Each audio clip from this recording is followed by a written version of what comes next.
The ballot, which legitimises this strike, is, I think, something like 2 years old. And the turnout, which validated that ballot, was small. There are lots of people who, as members of trades unions, will respect the fact that it's a legally constituted ballot. But I absolutely think that this strike is damaging. 7 people have been arrested in connection with suspected phone scams across the south of England, including Bedfordshire, Hertfordshire and the Thames Valley. It follows an investigation by the Hertfordshire-based Phone Scam Task Force. Those arrested are aged between 18 and 23 and were detained early yesterday morning in North London. An investigation will take place this morning into a fire at a flat in Hatfield during the night. Fire crews were called to Brakes Road just before 1:30 this morning. There are no reports of any injuries. A woman's been stabbed to death while working at an NHS hospital in Gloucester. The attack took place at a hospital which treats people with acute mental health problems. A man in his 60s has been arrested on suspicion of murder. Luton Driving Test Centre has been revealed as having one of the worst pass rates in the country. Just 37% of people passed their test last year. That's 10% below the national average. More from Ben Nye. The figures from the Driver and Vehicle Standards Agency show that Luton has the 10th worst pass rate in the country. This is the 5th year in a row Luton has been below the national average, with pass rates falling steadily over that time. The DVSA says there will inevitably be differences in pass rates from one test centre to another, and that they closely monitor pass rates at all centres to ensure they're conducted fairly and consistently. The Chief Inspector of Prisons, Nick Hardwick, says standards in prisons have dropped significantly over the past 6 months because of overcrowding and staff cuts. His remarks have been echoed by the prison charity, the Howard League for Penal Reform. In sport, Argentina are through to the World Cup final after beating Holland 4-2 on penalties. The sides were locked at 0-0 after extra time. Argentina will face Germany in Sunday's final. The weather cloudy with patchy rain, which could be heavy at times. A maximum temperature 22 degrees Celsius. And you can get the latest news and sport online at bbc.co.uk/3 counties. BBC Three Counties Radio's big tour of beds, hearts and bucks. It's beautiful and we're trying to get the community out and bring them together. And all this week we're featuring Fishermead. Always something to do in Fishermead. One of the most diverse communities in Milton Keynes. It's all about where you live. I love Fishermead. It's my home at the end of the day, and if I move, I'll be back. Love Fishermead. The big tour of beds, hearts and bucks. BBC Three Counties Radio. Morning, this is Iain Lee, BBC Three Counties Radio. It's Thursday, the 10th of July. It was Christmas a minute ago, wasn't it? I'm sure it was Christmas quite recently. Busy show this morning, maybe busier than your day if you're one of the striking workers. Also, learner drivers not passing in Luton. Oh, flipping it, we're doing Matt Lockwood and that blooming pond rubbish again. Thought we were dropping that. Utter guff. If you want to take part in the show, facebook.com/BBC3CR. You can send me a text, 81333. Start your text 3CR. Or you can give me a call, 08459 455 555.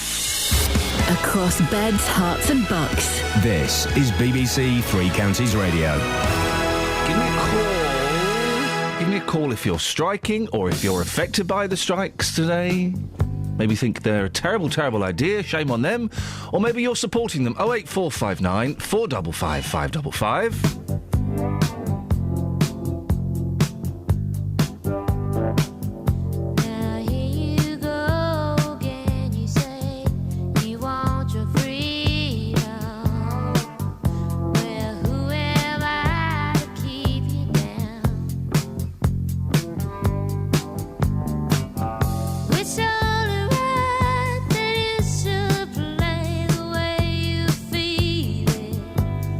Listen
Morning, this is Iain Lee, BBC Three Counties Radio, 08459 455 555. Now, big news everywhere, the big news of the day. Teachers, firefighters, other public sector workers in the three counties are going on strike today as part of a national pay dispute. Some schools have already announced full or partial closures, with councils advising parents to check their websites for an up-to-date list. In the meantime, rallies and marches have been planned in Luton, Milton Keynes and Bedford. The coordinated walkout is set to be the largest industrial dispute this coalition has faced and will involve members of Unison, Unite, the NUT, the FBU and the TUC. And I'm joined now by the TUC Regional Secretary, Megan Dobney. Good morning, Megan. Morning, Ian. Why are you striking? Workers are striking today, mostly over pay, actually, although there are some associated issues.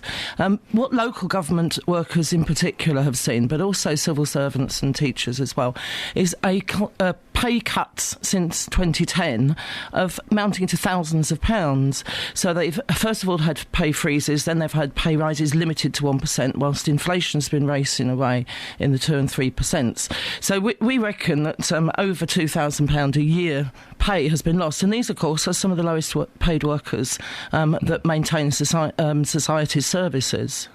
But you're punishing children. You're punishing members of the public. The ordinary people are suffering, aren't they, because of the action? I think it's a very good reminder of the importance of public services, how valuable they are, and how much we miss them when they're not available. So yes, it is unfortunate schools will be closed today. A reminder of how important dinner ladies are, school teachers, head teachers, groundsmen, and so on. But parents will be having to take time off work to look after their kids. Kids won't be learning. Is that really fair? I don't think this is about fairness. This is about the need for workers to be able to afford to live. We've got public sector workers who are going to food banks. We've got many public sector workers who are drawing state benefits such as family tax credits because they're not paid enough. That can't be right, and it's not really sensible. Most certainly isn't fair on those workers. Everybody's struggling, though, aren't they? In times of austerity, as we are reminded, with cuts being made, and everyone's kind of having cuts in their pension and cuts in their salary. What makes you so special? Well, everybody isn't struggling. As I was coming to Luton yesterday, I was interested to hear that the sales of Bentley cars have gone up 22% in the UK. I mean, they went up 60% in China, to be fair, but 22% in the UK. I think that rather indicates everybody isn't struggling. We know that this government has given massive tax cuts to rich individuals, massive tax cuts to major corporations. That money, in my view, would be better spent on the working people who provide services for the rest of us. What is a one-day strike going to achieve? Because I've heard some experts on the radio yesterday saying, well, a one-day strike, it's an irritation, but people like Michael Gove aren't necessarily going to change their opinions. No, I think it's a fair question. A one-day strike draws major attention to the real issues that people are facing. So, for instance, I wouldn't be sitting here talking to you and hopefully being listened to by lots of early risers in Luton if this strike wasn't happening. And all over the region there'll be marches and rallies and people will be talking to other members of the public about it. But the government needs to listen as well. Local authorities need to listen. So it is about raising the profile, raising the information, reminding people that there's a growing inequality in society. Many people know that, actually, whether they work in the public or private sector. So it's a demonstration of the importance of these workers. What percentage of the union members voted for this strike? It varies from trade union to trade union, and I think it's a highly amusing line of attack that the government's gone on this. I did some calculations before I came here. Because this is David Cameron who said that if Conservatives get into power next year, in 2015, they may look at changing the threshold. That's right. Yes, no, they have said that, and it's good really to note that Cameron was elected in his constituency on 43% of the popular vote, Clegg on 39%, and Johnson, the Mayor of London, on less than 20%. And it's, I think, worth remembering also that this government wasn't elected by anybody. And in fact, this is the government that was formed when everybody said we don't want any of you. So for these people to talk about democracy, I think is a bit rich. What's happening today? You're in Luton today, is that right? Yeah. No, I'm in Luton and I'll be supporting local workers here. We're going to have a small march from the Manor Park into town, and then we'll have a short rally, some speeches from various people, and then I dare say people will go back to their picket lines. and a lot of workers will be gathering around the town hall in their workplaces early on. The fire services in Luton will be coming out at some point this morning. I forget the exact time. So, yes, I think we'll be there putting our point across to the public in Luton Town Centre. If I've got this right, this is the biggest strike since 2010, is that right? To be honest, I think since 2011, November the 30th, but it's most certainly over 1 million public sector workers were balloted, and then, of course, teachers and firefighters are added in, so well over 1 million workers. Yeah. What it's about, primarily about pay. That I believe some people are also arguing about pensions and things like that. Where is the extra money supposed to come from to cover these things? Well, I think we're back to the point I made earlier. Individual tax for rich individuals was reduced by 5% earlier this year. Corporation tax has been reduced and has cost the country over $5 billion already. There is plenty of money in this country, it's just not in the right places. So I think a thorough shake-up of the financial system is needed, and recognition that equality for the people who actually do the work, produce the goods, is going to be a more sensible way of organising ourselves. More strikes? Who can say? Let's see how today goes, and whether there's any movement from the government. There won't be, will there? There won't be any movement after today. I mean, you say that, and of course I can understand the cynicism, but let's face it: the school teachers made massive advances 3 years ago following their strikes in terms of their pension conditions. Not what they wanted, it has to be said, but there were improvements. Firefighters equally, even though they're still facing the ridiculous situation of us all having 60-year-olds running us up and down ladders. So things do change, and we have to hope that the government will have some common sense and listen again. Megan, I appreciate your time this morning. Thank you for coming in. Megan Dobney, Regional Secretary of the TUC. 08459 455 555. Travel news for beds, cards and bugs. BBC Three Counties Radio.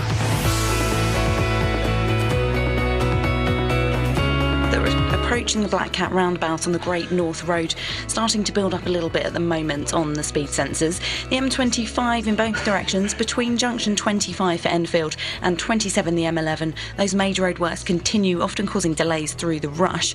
On the trains, expecting delays on London Midland and Virgin trains. There's some delays between Milton Keynes and Rugby. That's due to some overrunning engineering works. Nicola Richards, BBC Three Counties Radio. Thank you very much. Right, 6:16. It's Thursday, the 10th of July. I'm Iain Lee. These are your headlines on BBC Three Counties Radio. Around 1 million public sector workers are expected to strike today over pay, pensions and working conditions. Teachers, firefighters and civil servants will be joined by local government workers for the walkout. 7 people have been arrested in connection with suspected phone scams across the south of England, including Bedfordshire, Hertfordshire and the Thames Valley.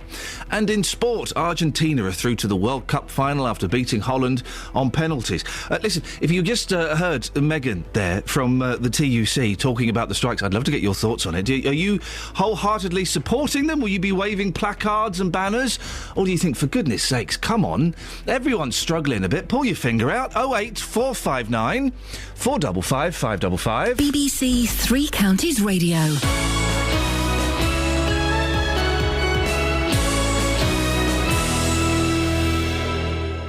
Every weekday morning from 9. Good morning, welcome to the JVS show. Your local stories. Have you had to rebuild your life after being a victim of crime? Do you think it's inhumane to keep people in prison for life? Do you think that immigration needs to stop? Your local life. Why do 70% of this country feel immigration is wrong? We've actually got an open doors policy. I am just so angry listening to some of them people. What the government will do, they'll start introducing American-type sentencing, like 200 years in prison. The JVS show. British people are not xenophobic. Weekday mornings from 9 on BBC Three Counties Radio. I'm trying to find a record of... Oh, hang on a second. Look, we've got Jamie in Luton on the line. Morning, Jamie. Good morning, Iain. I was trying to find a long record. And then I looked and saw your name on the screen, so I don't need to find a long record anymore. What would you like to say, Jamie? We got a text last night from my daughter's school. Oh, yeah. To say to send her in. Obviously, the teacher strike's going on there. Yeah. But we found out later on in the evening that there may not be enough teachers to cover the children. Oh, so what time did you get the text saying school was going to be on? 6:30. And then when did you find out that actually it might not be on? 8:30. But we found this out from another parent who obviously works in the industry. Oh. So we're not sure on whether our daughter's going to get taught today by anybody or whether they're just going to sit in a classroom and twiddle their thumbs. So I'm guessing, Jamie, you're not in favour of this strike then? Yes and no, really. I can understand what they're trying to fight for, but, you know, do they need to fight when it's affecting our children's education? That's the thing. I suppose that's the only thing, and it's lots of different groups of people striking today, Yeah. but I suppose when the only power you have got is the whether you work or not, and the byproduct of that is that maybe some children won't go to school or will sit in a classroom. I guess that's the only... these people might argue it's the only option they've got, isn't it? It's very true, yeah. There's, you know, you can see why they have to do it the way they do it, but I don't know what the solution is to this at the minute, really, to be honest. Jamie, what's the school?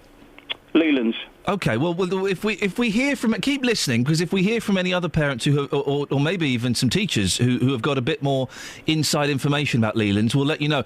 And maybe you could give us a call a bit later on and let us know if the school is open or what's happening. I sure will, Ian. Jamie, thank you very much. In the meantime, I would suggest you do go to school. I suggest you all bunk off, to be honest. That's my top tip, but I'm not allowed to say that, so go and let us know what happens. Andrew's in Bedford. Morning, Andrew. Good morning, Ian. Good morning, Andrew. Good morning, Ian. You're too perky. Oh, yes. Well, I'm in full favour of the strike today, and I wish them well, but the sad fact is it's not going to have make one iota of difference to the government. It probably isn't, is it? No. But, I mean... Then why do it? Well, I mean, they are desperate. If I've been listening to some of the people being interviewed on the telly. There was one lady, you know, earlier on the BBC. You know, their standard of living is dropping because the cost of living is rising, and they're being pegged back to 1% or pay freezes. So, I mean, and I don't know. I'm a bit annoyed at you, Ian. Actually, keep saying that everyone's in it because obviously not everyone's in it. I mean. What did I said? Everyone's in it, did I? Yeah, you said it a couple of times, but I mean, obviously not everyone's in it. These people that are earning outrageous salaries are not feeling that. Yes, okay, we're all in it together. Yeah, but not the millionaires that are part of the cabinet and the opposition. The main problem with this country is you don't feel that, Andrew, you don't feel that the millionaires are being squeezed just as much as everybody else? Oh, come on it now. Come on. Look at, I mean, Ed Miliband, he doesn't even know the price of a loaf of bread and things like that. I mean, they've got no concept of what money is. The petrol to fill up their Bentleys and Rolls Royces, that must cost them a fortune. No, it doesn't. I mean, look at them. They're all. I mean, there's no difference whether they're Labour politicians or Conservative, which are the two main ones. It just ping pong between them. They're all millionaires. They're in it as a hobby, and because they like the ultimate aphrodisiac is power. I mean, you've only got to look at it. I mean, that's why would you find these stunning young women having affairs with these politicians that, you know... Andrew, I feel we're going off on a slightly unnecessary sexy tangent there, but it makes a good point. Is power an aphrodisiac? Will I get me some of that stuff? 08459 455 555 is the telephone number. Across beds, hearts and bucks. This is Iain Lee. BBC Three Counties Radio. I was going through the computer... Oh, yeah. And I found this. I've not heard any of these. No, look. Oh, no. What? You've been here forever, haven't you? Forever and ever. Does this mean anything to you? Oh, gosh. Does this ring any bells? I used to make loads of these things. OK. What is it? I don't quite know. This might not have any words on it. Hang on. OK, that one hasn't got any words on it. Hang on. What are you going to do? No, nothing. I just found these. And that one, some of these don't work. Look. Yeah.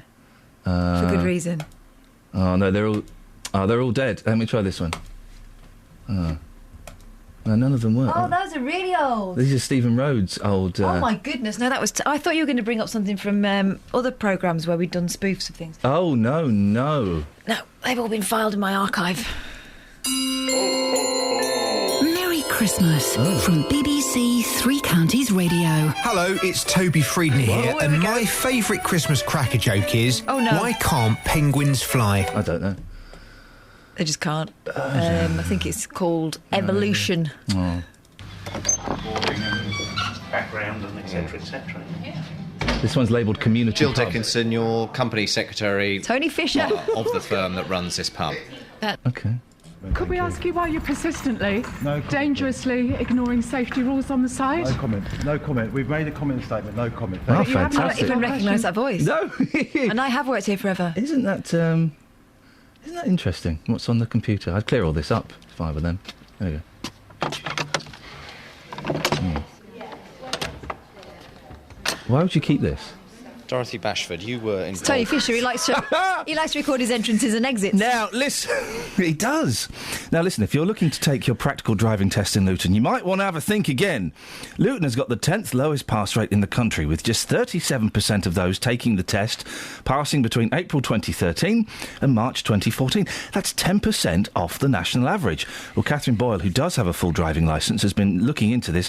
Why are Luton's pass rates so low? Well, it's quite hard to pinpoint, but we've been talking to local driving instructors and they've given us some theories. Some say learners are falling foul of the various roadworks going on around Luton at the moment. Yeah, right. At the moment, there are diversions and disruptions around Hightown, Hitchin Road, Crawley Green Road, to name but a few. I'm not buying that. I'm not either. I'm not buying that. There are roadworks everywhere. I know. Here's another suggestion. Many learner drivers are trying to save money by keeping the amount of lessons they take with a driving instructor to a minimum, or even just getting a family member to teach them. Obviously, they don't know how to teach them how to pass. That's the worst thing. Never learn to drive with your family member. It will end in tears. Even practising with my dad was a nightmare. He used to pump the brake on his side of the car. Dads, I did it with my mum, and it was all right. I think dads and daughters, is the worst combination. Because I remember my sister coming home in tears one day, and my dad had given her such a rollicking because she got upset because she saw a dog get run over. And so she got upset, and he had a right go at her. I went out with my gran once. She grabbed my arms. She grabbed my arm. By the way, the family members teaching you to drive 08459 455 555. I imagine that's a very fertile ground. Go on, sorry. And I think that's probably the strongest argument we heard. People trying to save money by not having many lessons. Or people just trying to cut corners. Yeah. Aggressive drivers also have been mentioned anecdotally, but whether aggressive drivers are more prominent in Luton compared to other areas, I don't know. I don't think they are. Driving around Luton, I don't think it's that aggressive. Is this a one-off? Is this just like a bad year that we've had? Well, this is the thing. No, it isn't, which kind of undermines the roadworks argument. Luton Test Centre has been below average for the last 5 years when it comes to pass rates, and have actually been slipping further and further away from the national average over that time. The average nationally has stayed more or less consistent at 46 to 47% of people taking test passing. And back in 2009 to 2010, Luton was faring fairly well at 43% average. That slipped to 40% over the next couple of years. In 2012 to 2013, 39%, and now we have this latest low. So it's a gradual decline. All right, well, who's passing? Who's failing? Is there a specific... Is it a gender? Is it an ethnicity? What is it? Let's break these figures down. They're more or less below average across the board. However, and I hate to say this, I feel I'm letting the side down, but the women in Luton are even less average than the men. Wow, gosh. In more ways than one. While the men had a pass rate of 41%, women passed just 33% of the time in Luton, and that's been the case for previous years as well.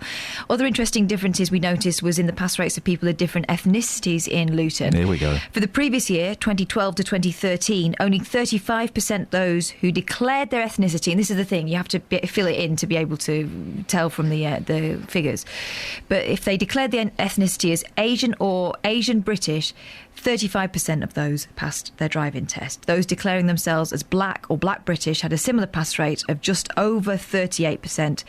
Meanwhile, 50% of those declaring themselves as white British passed their test. OK, Steve, if you want to give us a call on that, 08459 455 555.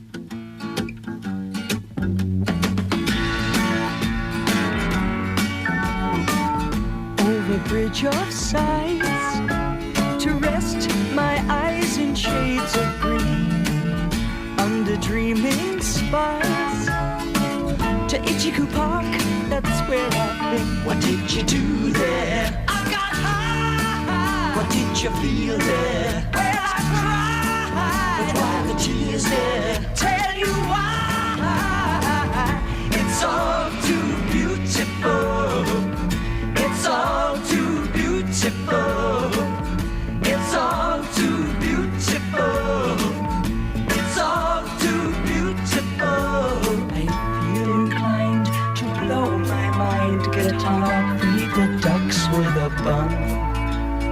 They all come out to groove about, be nice and have fun in the sun. I tell you what I'll do. What will you do? I'd like to go there now with you. You can miss out school. Won't that be? Why go to learn the words of who? What's we do there? We'll get high. What will we touch there? We'll touch the sky. But why the tears there? I'll tell you why.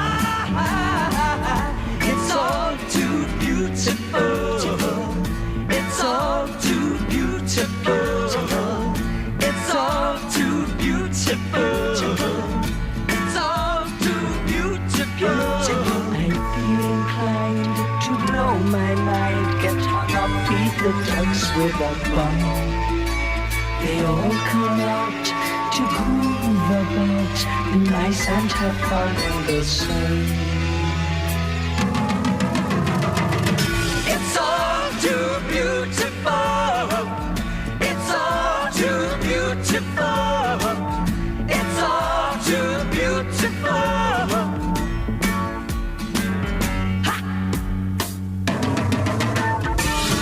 It's all too beautiful. It's all too beautiful. It's all too beautiful. Travel news for beds, cards and bugs. BBC Three Counties Radio. So far this morning, a rather quiet start on the speed sensors. Not seeing any major problems or delays. Seeing it building up a little bit on the M1 Luton Spur in both directions between junction 10A for the Kidneywood roundabout and junction 10 for Luton Airport. Taking a look so far at the local live departure boards for the trains, there are some delays on London Midland trains and also Virgin trains out of Milton Keynes Central. That's due to some overrunning engineering work, so do check before travelling. Nicola Richards, BBC Three Counties Radio. Across beds, hearts and bugs. This is BBC Three Counties Radio.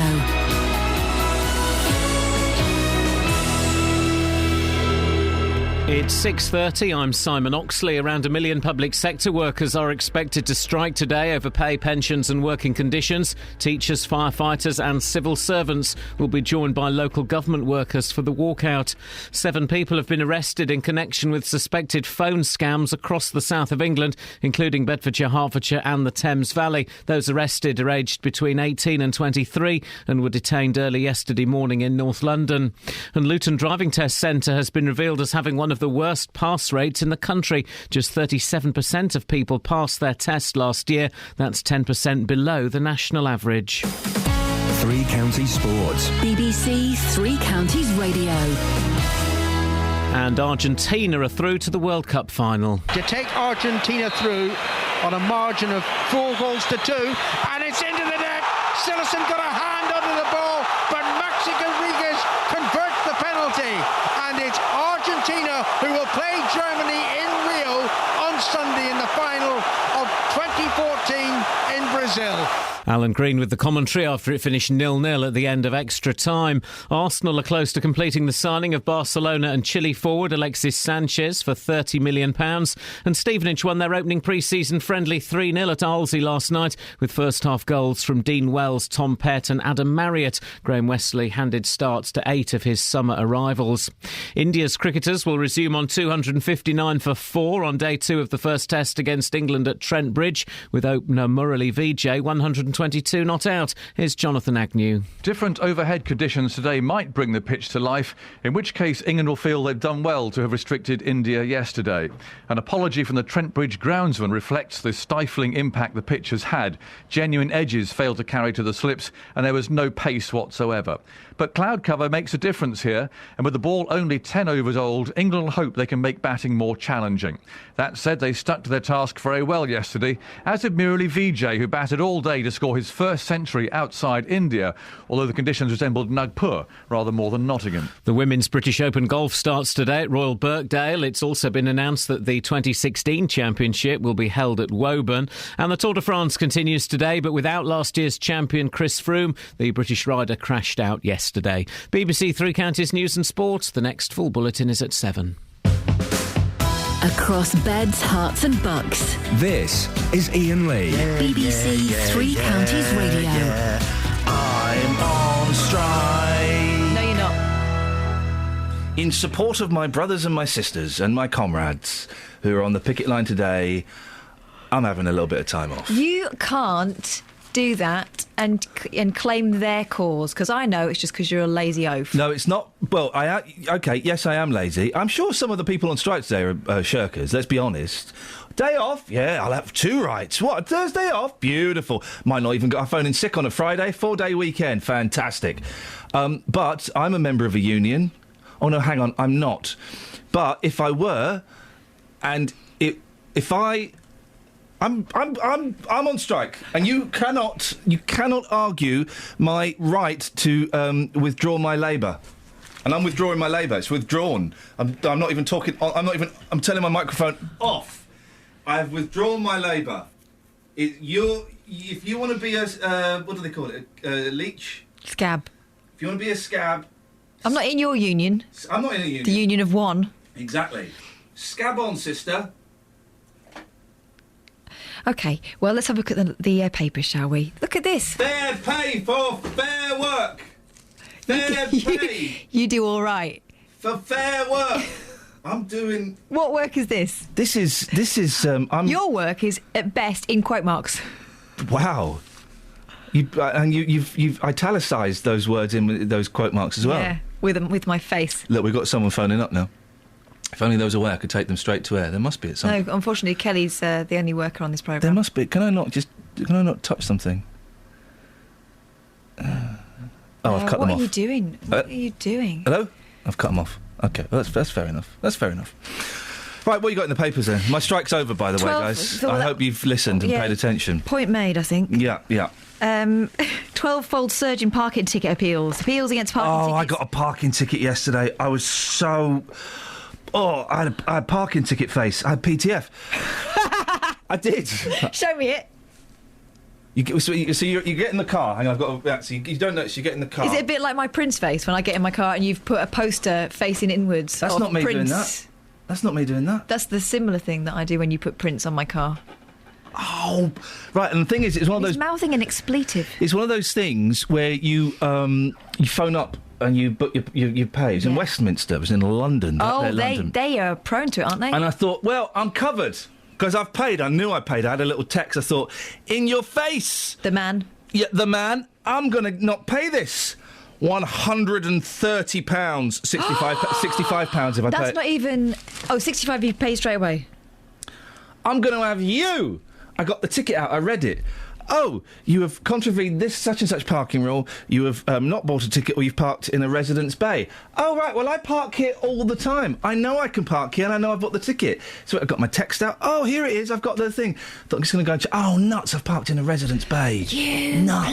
plum. That's cost me 65 quid, plus the £5 I paid for parking. And you've inconvenienced a resident, which I'm sure wasn't... That was not the intention. Anyway, exactly. Go on. So, 12-fold surge in parking ticket appeals, and these are on private land. They have soared in just 2 years to more than 600 a week. An official watchdog, the Parking on Private Land Appeal Service, or POPLA, has revealed. Grow up, guys. Grow up, guys. Come on. So, I think people are less prone to just taking it than they were in the past. And I think that's borne out by the figures. Well, the stats certainly would back you up, but let's be honest, we can get stats to say anything we want. 89% of them are made up on the spot. Just now. Exclusive. Jihad girls took my home. Kicked out to house terror twins. Fury of hero girl soldier. So this is these two 16-year-old girls who've gone off to fight jihad. Okay, how did they take someone's home? A hero woman soldier was booted out of her council house to make room for the suspected terror twin brick girls and their brother. Bosnia veteran Dawn Benjamin was living next door but was ousted so their family's property could be extended. Okay. Well, I'm sure if we just studied that, there would be more to it. That, yeah. There would be more to it than that.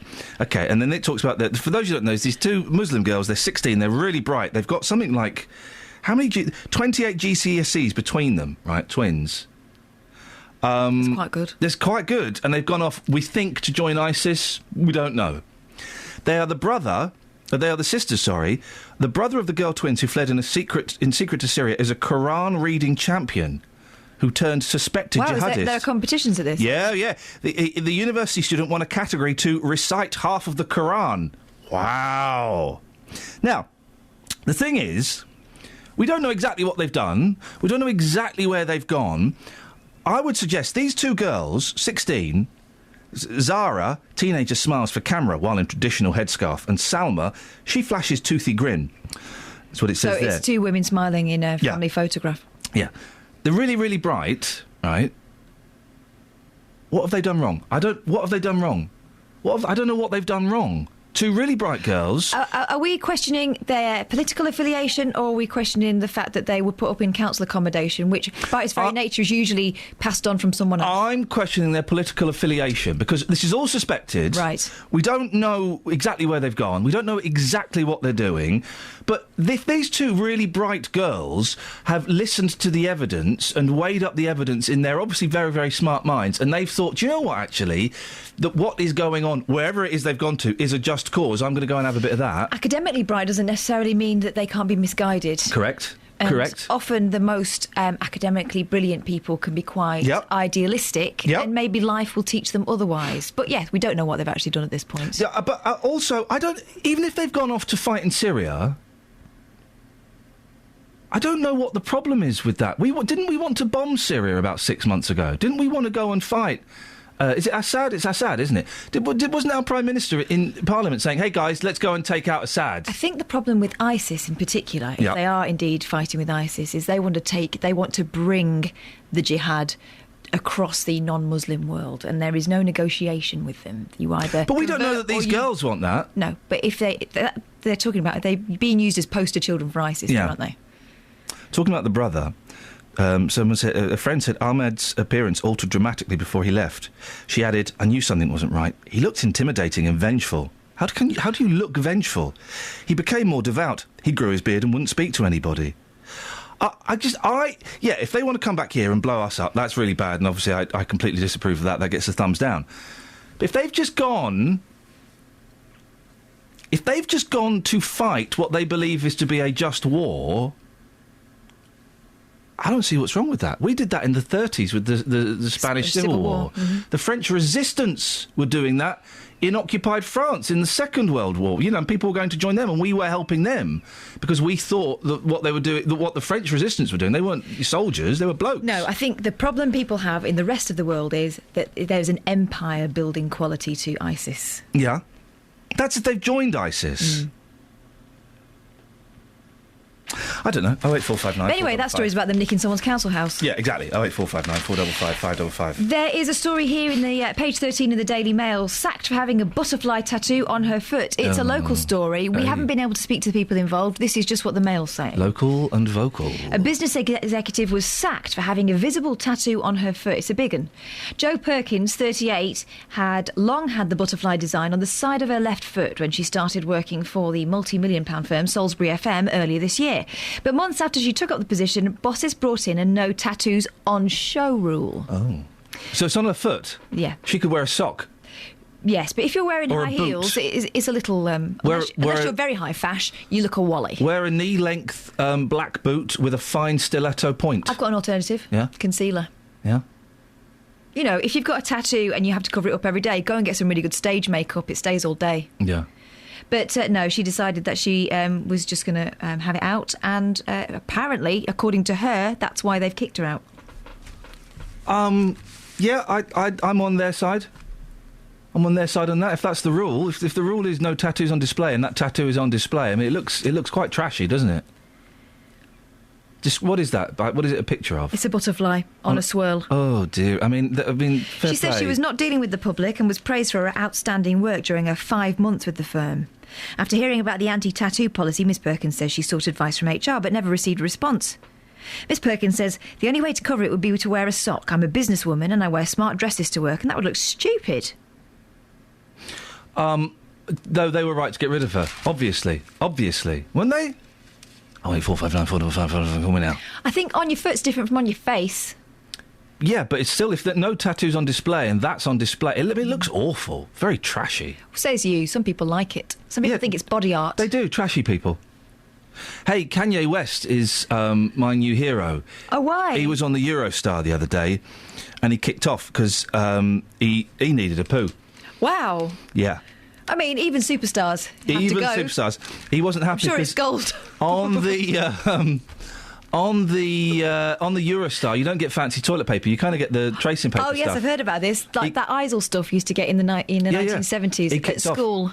Just smears it around. He was really unhappy that they only had scratchy toilet paper, and so he had a bit of a strop. His wife's a mum. Yeah. Surely she's got wipes in her bag at all times. Can't use wet wipes on a grown-up's backside. Oh, you can. Oh, no. But you shouldn't flush them. Well, anyway. But they can afford the flushable ones, surely. Maybe she had a packet of Kleenex in a bag. The Sun has got some great quotes from Kanye West. How does Kanye talk, Kelly? He's American, so he speaks with an American accent. Oh, here we go. Go on, do one. You do it. I hate when I'm on a flight. No, he's more street. Hey, man, I hate it when I'm on a flight. No, not Less Italian stoned. street. I'm gonna pop a cap in yo.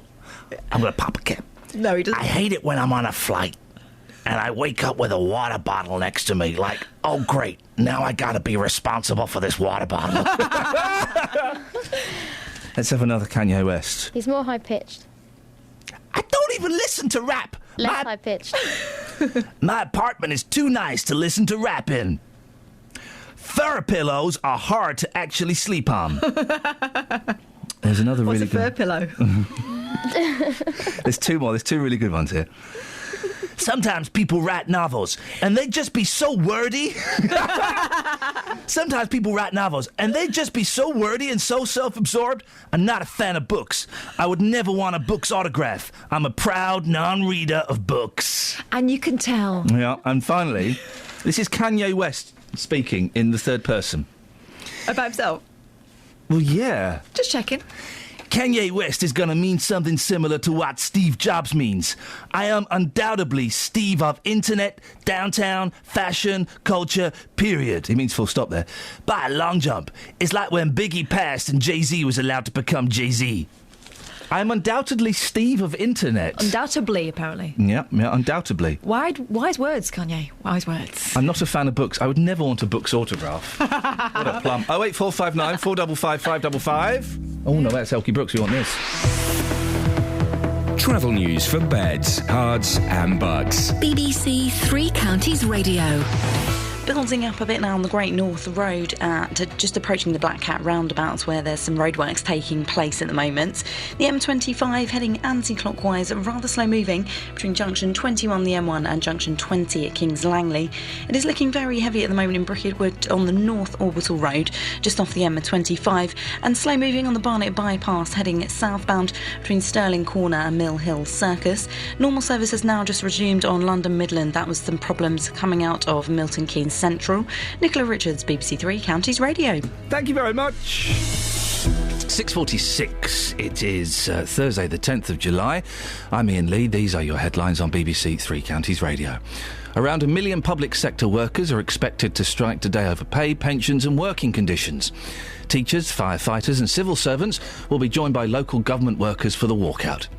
7 people have been arrested in connection with suspected phone scams across the south of England, including Bedfordshire, Hertfordshire and the Thames Valley. And in sport, Argentina are through... who cares? Beds, hearts and bucks weather. BBC Three Counties Radio.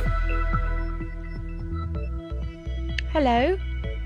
Hello, Hopefully Wendy. You care about the weather. Hi, Yeah, go on. Grace. I care about the weather a lot. Let's have it. Yeah, all right. Sorry, I thought you were going to give me a little introduction. Hi, it's Wendy here. Here's the weather with Wendy. Yay! Good morning. Right, we've got to the east of us lots of cloud, to the west of us lots of sunshine. We're kind of in the middle. Milton Keynes still just about in the sunshine at the moment, as is Buckingham. But if you go a little bit further west, you are going to run into the cloud. I think Bedford's got it at the moment, for example. There's also what we're contending with, a narrow band of rain, which is very bitty, but it's going to bring some showery outbreaks that will be on the heavy side in the Met Office has us covered by a yellow weather warning for that, because where you're going to encounter this narrow band of rain, it could give some localised flooding, because it looks like it will pack quite a punch, and it is slowly drifting westwards at the moment, so it's likely that you might see it in the next couple of hours if you haven't done so already. It really is going to languish over our part of the world. It's very slow moving, it's not really moving very fast, so it's going to be bringing some places quite a lot of rain. It's a difficult one to forecast though. Underneath it, temperatures will struggle, 16 or 17 degrees Celsius, but where it's a little bit drier and brighter today, I think we'll be approaching 20 degrees. Through the evening, looks like this rain band will have a sort of reinvigoration, and there will be further pulses of heavy stuff running up along it, and we're not out of the woods with that, particularly further east this time. As we go through the night though, it will tend to fizzle out, but under the cloud it's going to be an uncomfortable night for sleeping at 14 degrees. Tomorrow should be dry. It's quite a claggy, muggy, cloudy kind of a day though, with temperatures up to about 21 or 22. The sunshine will return through Saturday and Sunday, but it's going to be so warm and humid it's likely to set off some quite heavy thundery downpours. Not for everyone, but they will be worth dodging throughout the weekend. That's how it's looking so far. Glasgow, 2014. Scores to be settled. Every time I get up, that's the first thought in my mind. Bragging rights to be won. You're not ready for what we've got. You ain't trained hard enough. And they call this the friendly games. I'm going to walk through everyone. I'm ready. I'm ready. See you in Glasgow. The Commonwealth Games, coming soon across the BBC. I might go on strike again after that. What, because of sport? I flipping it. When does sport end? Because it feels like since the Olympics, it's just been persistent sport. Hey, guess what, Britain? Guess what, BBC? We don't all love sport. Some of us aren't interested in it. How's about instead? them apples? What should they have instead? When was the last time we had a great big movie festival? When they did a series of films or something? What about for people who like reading books and watching films? Well, like Kanye West would not be supporting that. No, I know. George Harrison's childhood home is going up for sale. Do you want The it? childhood home's never very good, though, is it? Oh, money can't buy you love. But it can buy you. The childhood home of Beatles legend George Harrison. Right. It looks fair play. It looks awful, doesn't it? Well, it looks like a lot of houses. But you'd know that you were in a room that he'd once been in. The three-bedroom terrace where George, Paul and John held their first band rehearsals is up for sale. You interested now? No, still in Liverpool, isn't it? Be a bit of a commute. The Beatles guitarist was 6 when his parents, Harold and Louise, moved to the modest house in 1950, and he lived there until 1962 when they had their first hit with whatever that first song was. Then he got out of there. That should tell you something. The former council house was bought from Liverpool City Council by Matthew and Edna Commode in 1983. Hang on.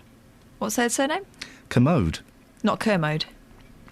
Commode? After Mr. Commode's death, it was passed to daughter Linda, who is selling. No date has been given yet for the auction. The property was recently valued at, we could do this, £75,000. 15 grand above the average price for Upton Green. Average price for Upton Green. Spake. I don't know. Hey, kid. No, hang on. What's Liverpool accent? Hey. All right, La. All right, you want La. to buy a really expensive tennis? It's in Spake. I heard a little mouse. It was the end of a silent laugh. Okay. Well, I'm certainly up for it. Yeah. Dennis is on the line. Morning, Dennis. Good morning to you. What you got? Do you want to buy a house with me? No, thank you. I'm trying to sell mine. Oh, why? Well, no, I have sold it, actually. I've sold it to my son. Hang on a minute, Dennis. Tax dodge. Yeah, is that a tax dodge or is that... No, it's not a tax dodge. Because if you end up in a care home... Hang on a minute. Hang on a minute, Dennis. I just need to clarify the law here. If you end up in a care home and you're hoping that this will avoid you having to pay the care fees, think again. I wouldn't care. Oh, OK. Right, fine. So you're not doing a Gary Barlow? No. A Katie Melua? No. George Michael? No. A Starbucks? No. Arctic Monkeys? Are you an Arctic Monkey? No, I'm not. You cheeky little Arctic Monkey. Right. Strikes. How much did you sell it for? What it was worth. Oh, Dennis. Dennis. Listen to me, young man. Yes, old man. Right. I'd paid for this house and it was complete. But, as my son said, we were bricks and mortar rich, but no money to have holidays and then do alterations. So what they did, they organised it so it was remortgaged so that my wife and I could go on reasonable holidays at reasonable times and also have money to do something inside the house. Do you know what? I just switched off for the last 30 seconds. I didn't. I found it very interesting. Where have you been, Dennis? Oh, blimey. With your millions? Cruising. Oh, you go out for... Do you like cruising? Yes. Yeah. Anyway, Dennis, you've called in about strikes. Yes. In my vast age, I've only been on strike twice. Once when I was 15, when the apprentices were trying to get more money out of the company. You can't strike when you're 15. Yes, you can. No, you can't. Well, if you're working, you can. Well, you can't. Why? Good point. I can't argue with that. Go on. No, and that wound up worse off because they took some money off the younger apprentices and give it to the older ones. Oh, I see. So I suffered. I also suffered a clip round here from my grandfather who sent me back to work the following morning. Good for him. And then just before I retired, there was some bit of stuff over at British Aerospace, which was nothing. But at that stage, I was in a union. And so the union called us to go on strike. Immediately, the company said, yes, we agree what you're asking for. Oh. So we're all going to go back in, and some lady Harridan, stood up and started shrieking about other things, and I thought, that's it. I came back in, and I resigned the union. I thought, oh, blimey. The only people that the unions hurt are their own people. So do you support the strike today or not? I do not, because who's going to suffer? The likes of you and I. Who's going to empty the dustbin? Dennis, I'm not going to suffer, really, if a million people go on strike today. At worst for me today, there might be a little inconvenience. That's right.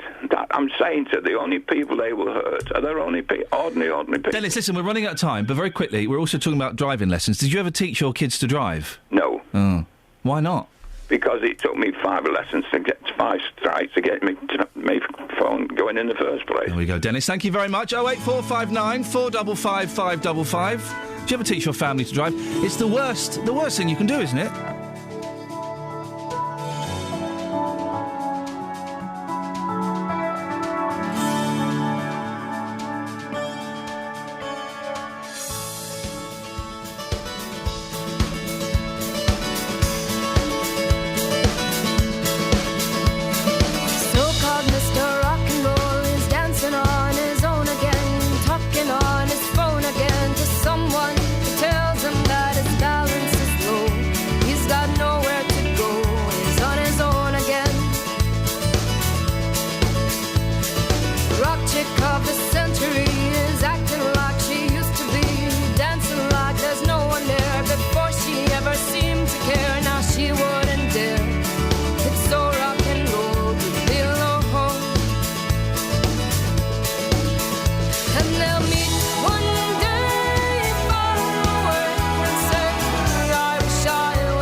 Before.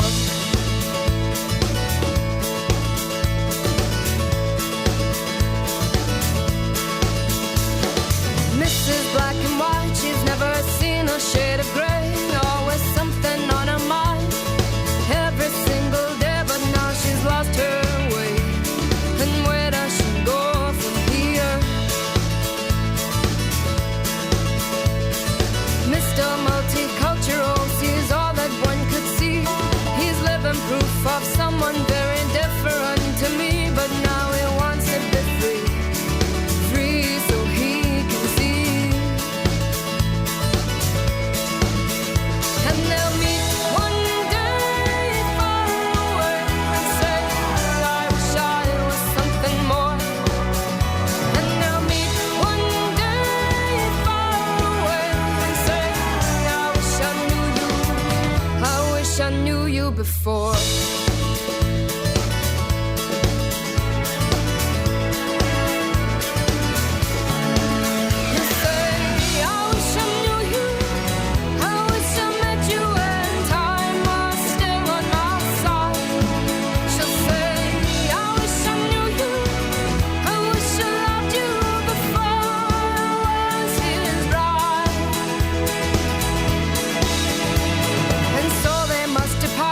Many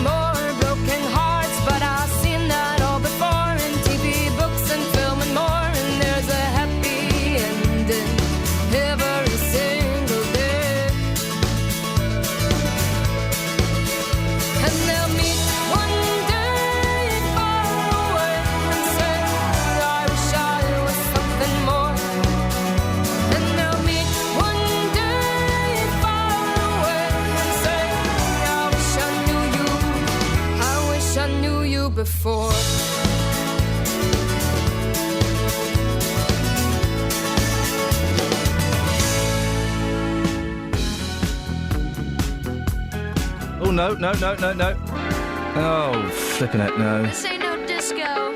No, it's not. Hang on. Travel news for beds, cards and bugs. BBC Three Counties Radio. The M25 heading anti-clockwise and rather slow moving on the speed sensors at the moment between junction 21 the M1 and junction 20 at Kings Langley. In Brickywood, rather heavy at the moment on the North Orbital Road just off the M25, and the Barnet bypass looking slow on camera heading southbound between Stirling Way and Mill Hill Circus. No reported problems or delays to the trains. Nicola Richards, BBC Three Counties Radio. Right. What is he doing here? He's something about a pond. What? Lockwood, what are you doing here? Yeah. I'm here to make tea and coffee. No, you're not. The tea and coffee is a ruse. You're making a ruse. You're making a cup of subterfuge, aren't you? No. Tell me what you're here for. No. Tell me what you are here for. I'm here to talk about Watford's Pond. We found out this mooch, this week, how much it cost. The pond?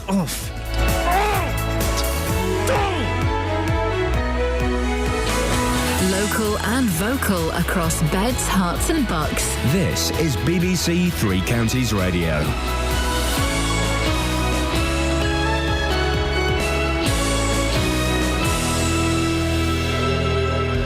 It's 7 o'clock. I'm Simon Oxley. The headlines: 1 million public sector workers expected to strike today, 7 arrested over phone scams, and drivers struggling to pass their tests in Luton. BBC Three Counties Radio. Around 1 million public sector workers are expected to strike today over pay, pensions and working conditions. Teachers, firefighters and civil servants will be joined by local government workers for the walkout. Megan Dobney is Regional Secretary for the TUC and will be taking part in a march in Luton. A one-day strike draws major attention to the real issues that people are facing. So, for instance, I wouldn't be sitting here talking to you and hopefully being listened to by lots of early risers in Luton if this strike wasn't happening. And all over the region there'll be marches and rallies and people will be talking to other members of the public about it. But the government needs to listen as well. Local authorities need to listen. School closures in this region include 16 in Bedford, 8 in Luton and 6 in Milton Keynes. But Education Secretary Michael Gove has condemned the action. The ballot,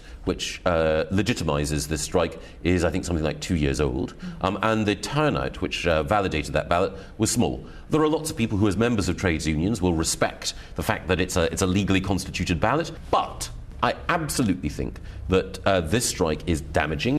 7 people have been arrested in connection with suspected phone scams across the south of England, including Bedfordshire, Hertfordshire and the Thames Valley. It follows an investigation by the Hertfordshire-based Phone Scam Task Force. Those arrested are aged between 18 and 23 and were detained early yesterday morning in North London.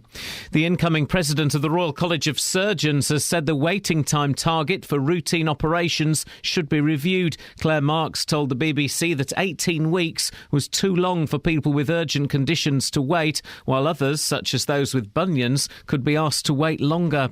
An investigation will take place this morning into a fire at a flat in Hatfield during the night. Fire crews were called to Breaks Road just before 1:30 this morning. There are no reports of any injuries. Luton Driving Test Centre has been revealed as having one of the worst pass rates in the country. Just 37% of people passed their test last year. That's 10% below the national average. More from Ben Nye. The figures from the Driver and Vehicle Standards Agency show that Luton has the 10th worst pass rate in the country. This is the 5th year in a row Luton has been below the national average, with pass rates falling steadily over that time. The DVSA says there will inevitably be differences in pass rates from one test centre to another, and that they closely monitor pass rates at all centres to ensure they're conducted fairly and consistently. In sport, Argentina are through to the World Cup final after beating Holland 4-2 on penalties. The sides were locked at 0-0 after extra time. Argentina will face Germany in Sunday's final. The weather, cloudy with patchy rain, which could be heavy at times. A maximum temperature 22 degrees Celsius. And you can get the latest news and sport online at bbc.co.uk/3counties. BBC Three Counties Radio's big tour of beds, hearts and bucks. Vibrant, diverse and very, very close to all the local amenities and shopping centre. It's all about where you live. It's just so open and nice and green and beautiful. And all this week we're featuring Fishermead. We are up and coming and hopefully getting more and more friendly. The big tour of beds, hearts and bucks. BBC Three Counties Radio.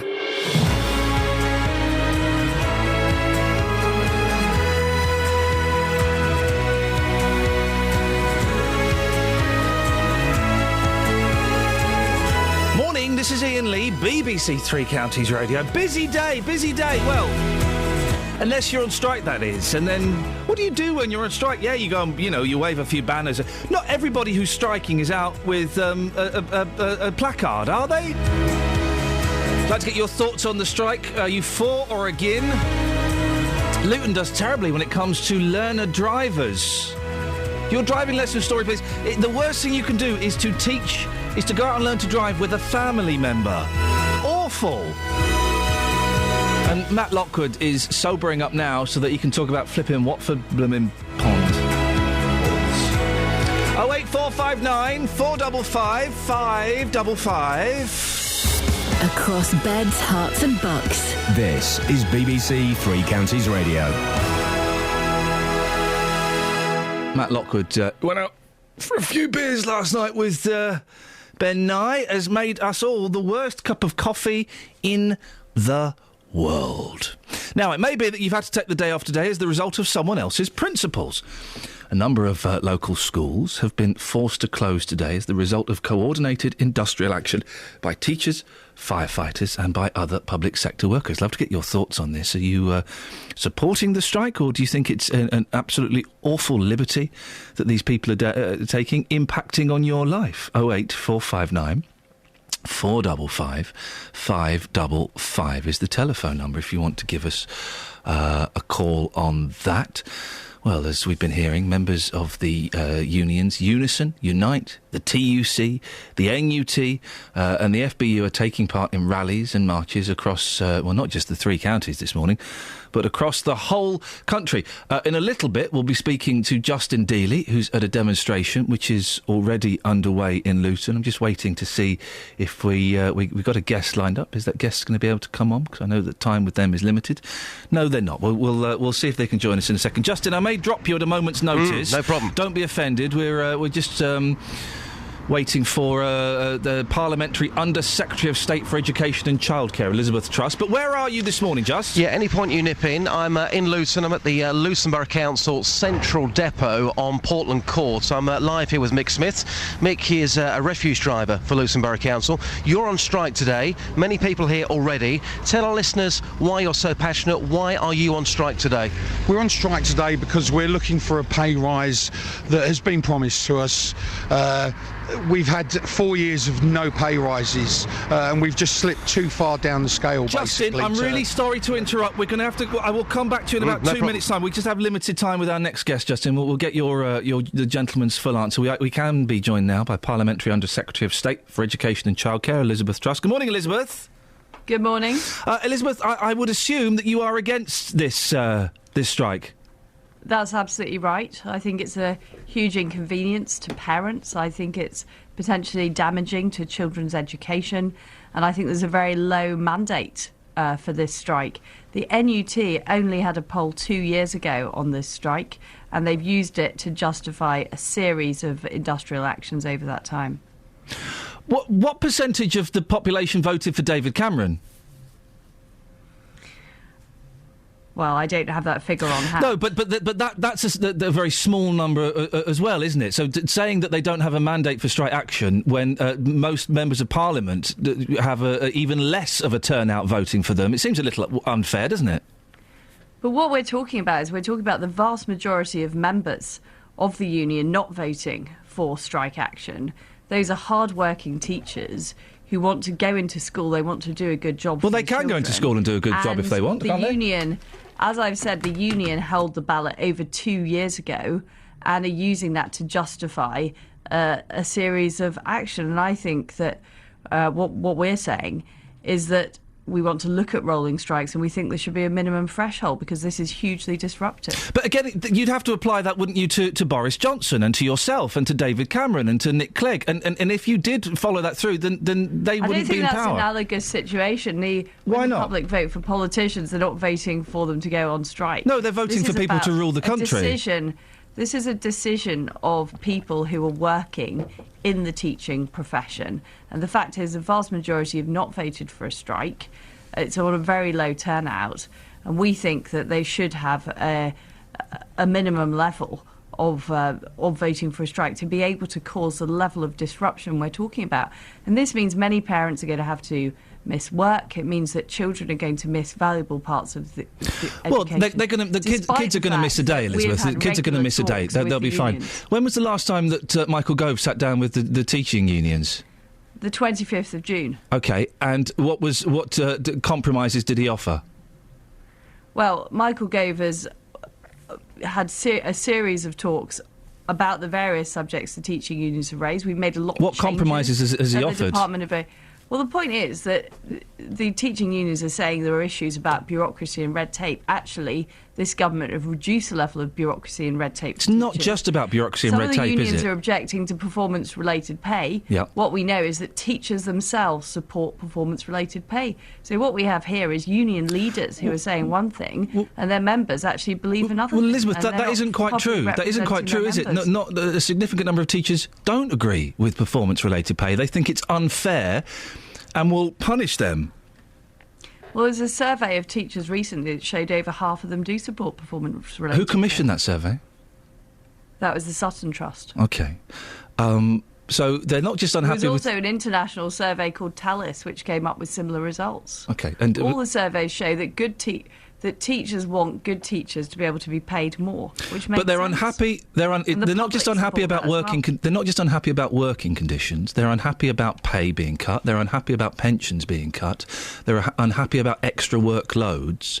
It does seem that with a cabinet that's doing very well for itself, lots of millionaires, lots of people who are very wealthy, that they are punishing those people who work very, very hard and don't necessarily have as much money to back them up. It seems a little one-sided. We're all in this together, when they would argue we're not.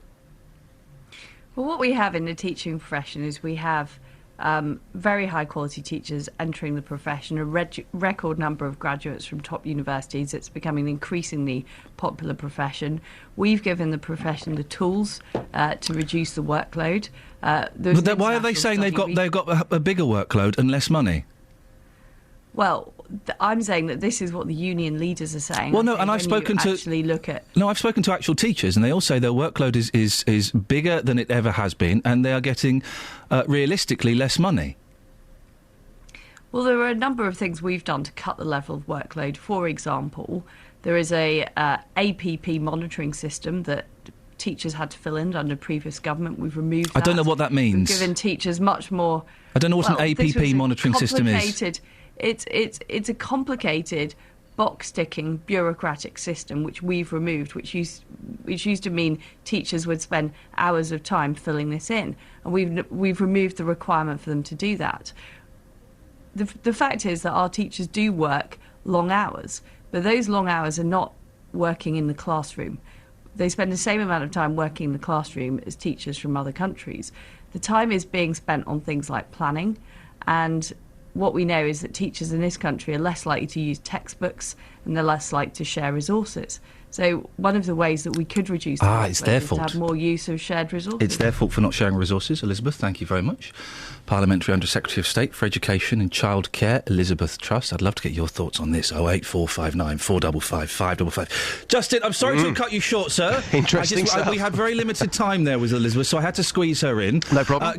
Carry on. Just remind us where you are and who you've got with you. Yes, I'm at the Luton Borough Council Central Depot in Portland Court. Mick Smith is on strike today. Mick, you're a refuse driver for Luton Borough Council. Explain to our listeners why you're on strike today, sir. We're on strike today as we're asking for a pay rise, which we feel is long overdue.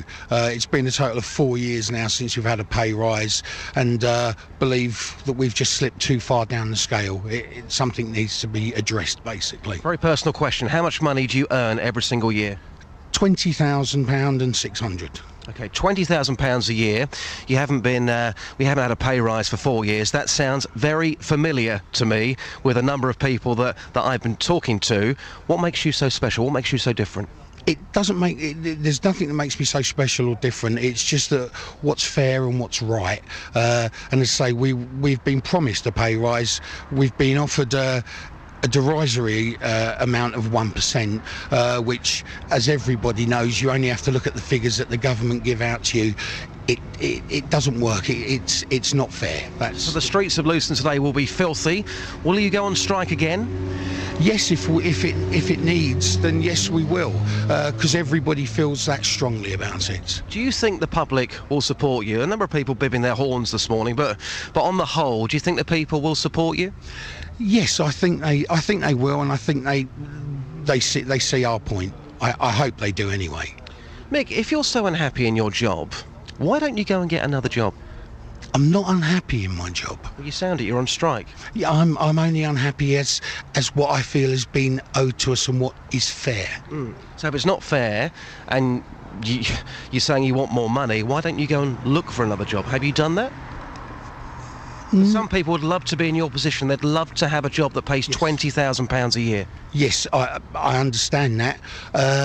And no, I wouldn't look for another job. I enjoy what I do. I enjoy working for the council, but enjoyment doesn't pay all my bills. I understand what people would say about going and looking for another job. But there isn't that many jobs that I feel that my skill set would fit anyway. So I don't feel that I need to start looking for another job. OK, lastly, tell us exactly what you want. You're talking about a pay rise. How much more do you want so you won't go on strike again? We want a living wage is what we want. What does that mean? I would hope about 5% we would get, which I don't believe is asking for too much. You don't think that's greedy? No, I don't. Where's the money going to come from? The money is there. It's just being frittered away through other things like a bus link that isn't being used, that has cost thousands. In your opinion? In my opinion, that has cost thousands more than we need. We've had loads of redundancies that we have accepted and we've gone with, but there comes a time when you have to say no. This is the bottom line. There's only so many people that basically, you can't clear up the rubbish with less and less people. That's what they're doing. They're basically giving us a job which takes 50 men to do. They're asking 30 men to do it. That's what's happening, and it will just get worse. I appreciate your time. Thank you very much. Thank you. That's Mick Smith joining us live there, a refuse driver for Luton Borough Council. Explain the reasons why he's on strike today, and of course what he wants moving forward, Iain.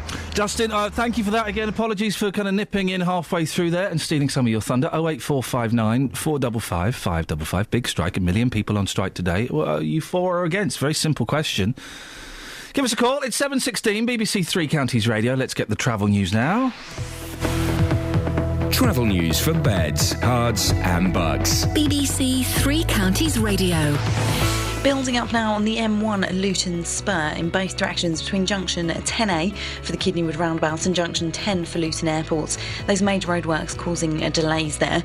On the sensors, the M25 heading anti-clockwise, rather slow moving between junction 21 the M1 and junction 20 for Kings Langley. Also slow on the M25 between 18 at Chorleywood and 16 the M40. In Watford, Exchange Road's looking rather slow around Beach and Grove, and also the Barnet bypass, that's looking slow on camera between Stirling Corner and Mill Hill Circus. No reported problems on the trains. Nicola Richards, BBC Three Counties Radio. Thank you, Nicola. 7:17, it's Thursday the 10th of July. I'm Iain Lee. These are your headlines on BBC Three Counties Radio. Around 1 million public sector workers are expected to strike today over pay, pensions and working conditions. Teachers, firefighters and civil servants will be joined by local government workers for the walkout. 7 people have been arrested in connection with suspected phone scams across the south of England, including Bedfordshire, Hertfordshire and the Thames Valley. A Luton driving test centre has been revealed as having one of the worst pass rates in the country. Just 37% of people passed their test last year. That's 10% below the national average. BBC Three Counties Radio.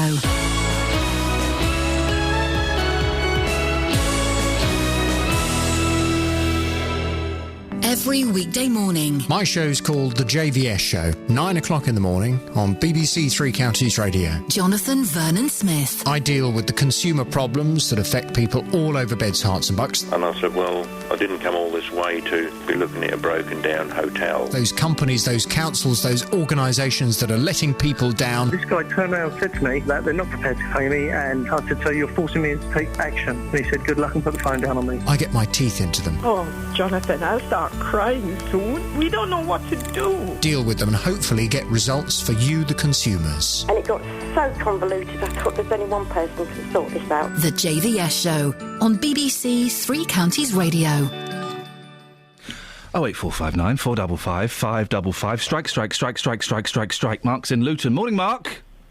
Morning, mate. How are you? Yeah, I'm all right, thank you. You on strike today? I'm not on strike, mate. I used to work for Luton. I left Luton a while ago. I work in Bedfordshire, but I've got friends of mine that are still working for Luton at the moment. Working for in what capacity for Luton? I can't. I don't want to say because I don't want to get them into any bother. Teachers. But basically, firemen. They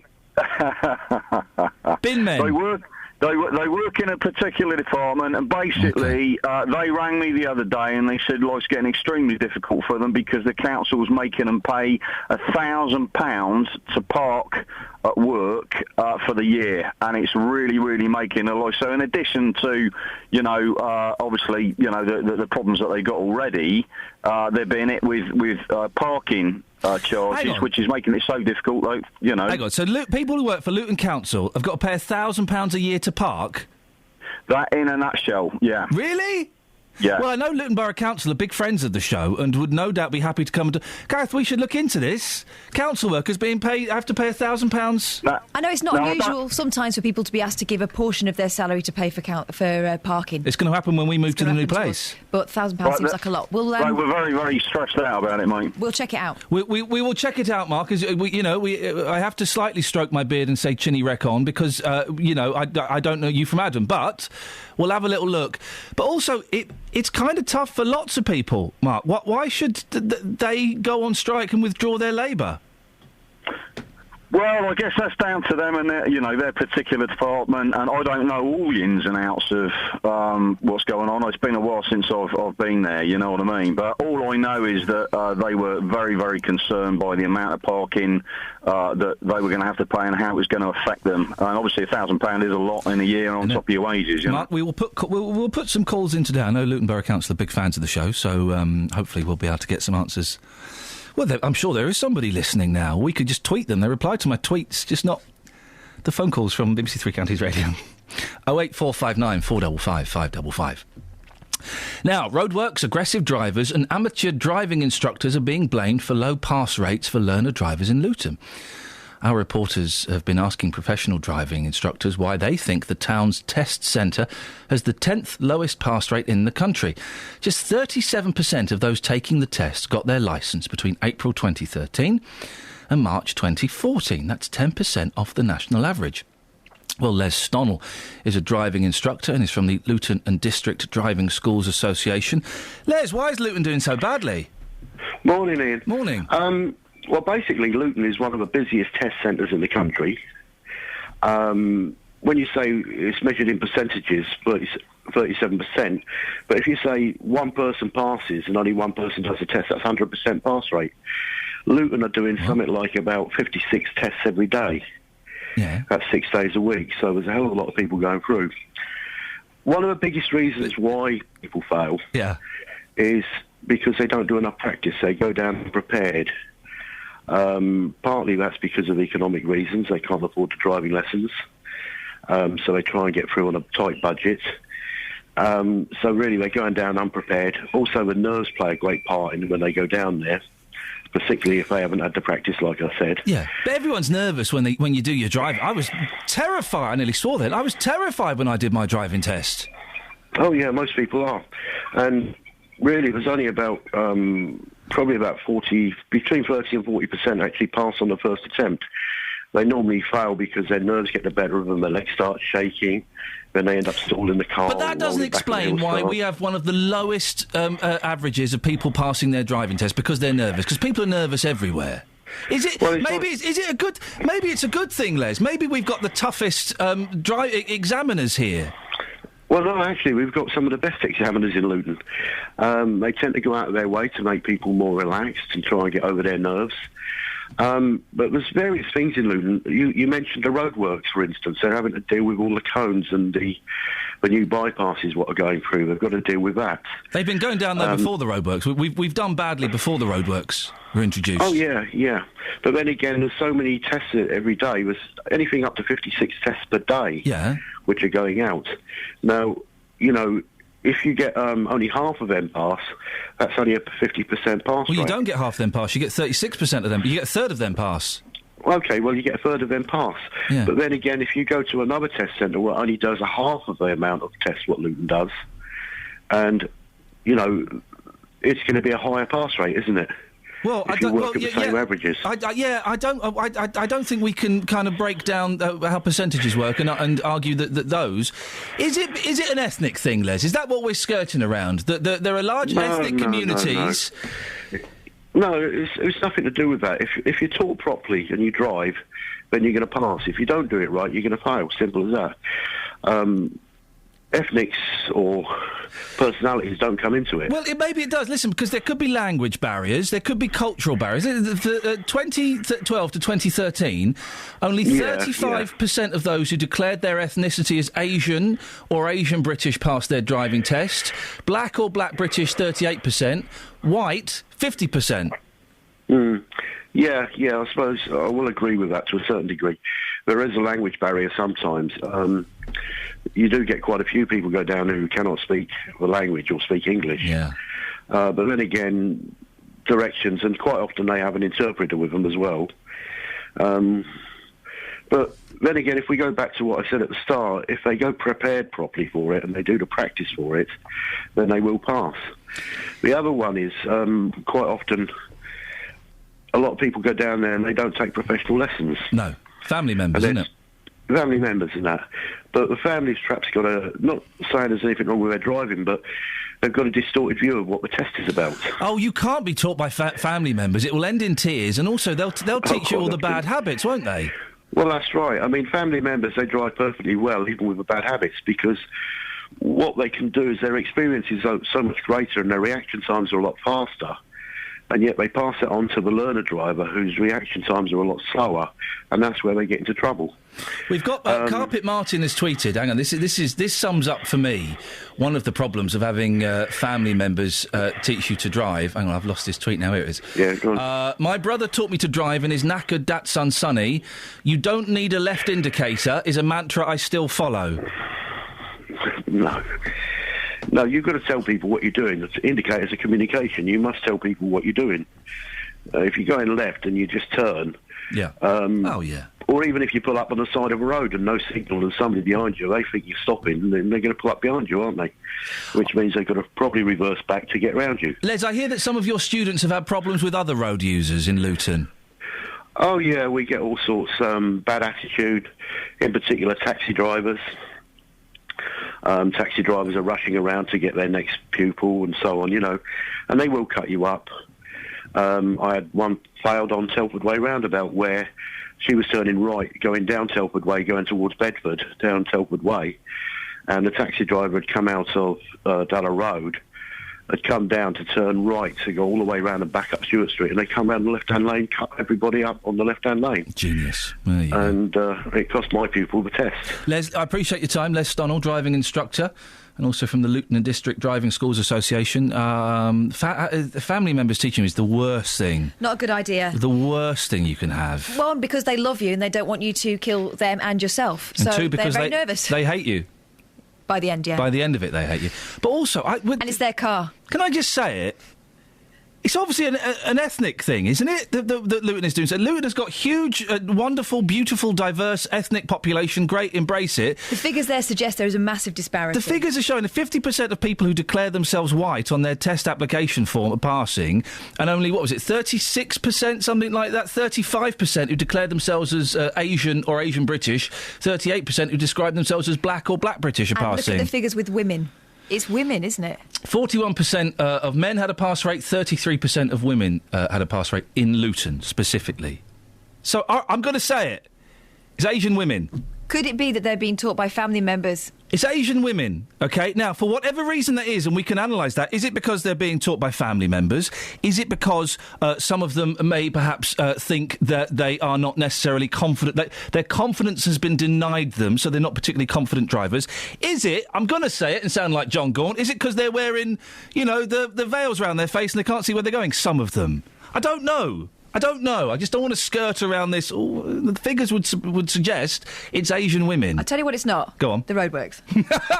It's not the roadworks, because there are roadworks everywhere, and the bad stats were there before the roadworks. And roadworks make you slow down. Yeah. And you can only go one way. Yeah. It's not because you're nervous, Les. You know, Simon, I'll speak to you after the news if that's all right, because Simon wants to talk about the strikes, and I want to give him a fair crack of the whip. It's not because they're nervous, because everyone's nervous. I'm trying to think of a time I was more nervous than doing my driving test. Not even my A-levels, because I knew that I didn't stand a chance in hell of getting those. French oral degree. Sorry? That's what it's when I was nervous. Oh, hello, cheeky. Instructor was a right, madam. Literally.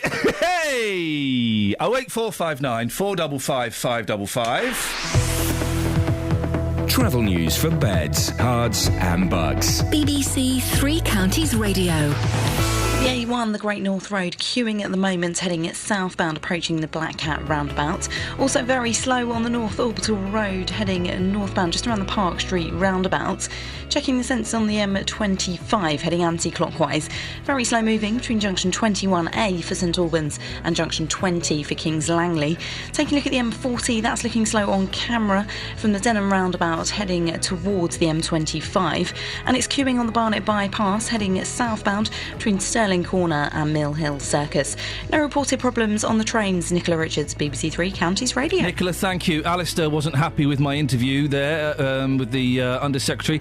Iain, you came across like a complete Burke when interviewing the Under-Secretary. I always, whenever I get criticism, I go and look at their other tweets. The previous tweet is also a complaint. Dear Cineworld, your new allocated seating rule is a silly idea when we can't choose seats. # less mega seating. Across beds, hearts and bugs. This is BBC Three Counties Radio.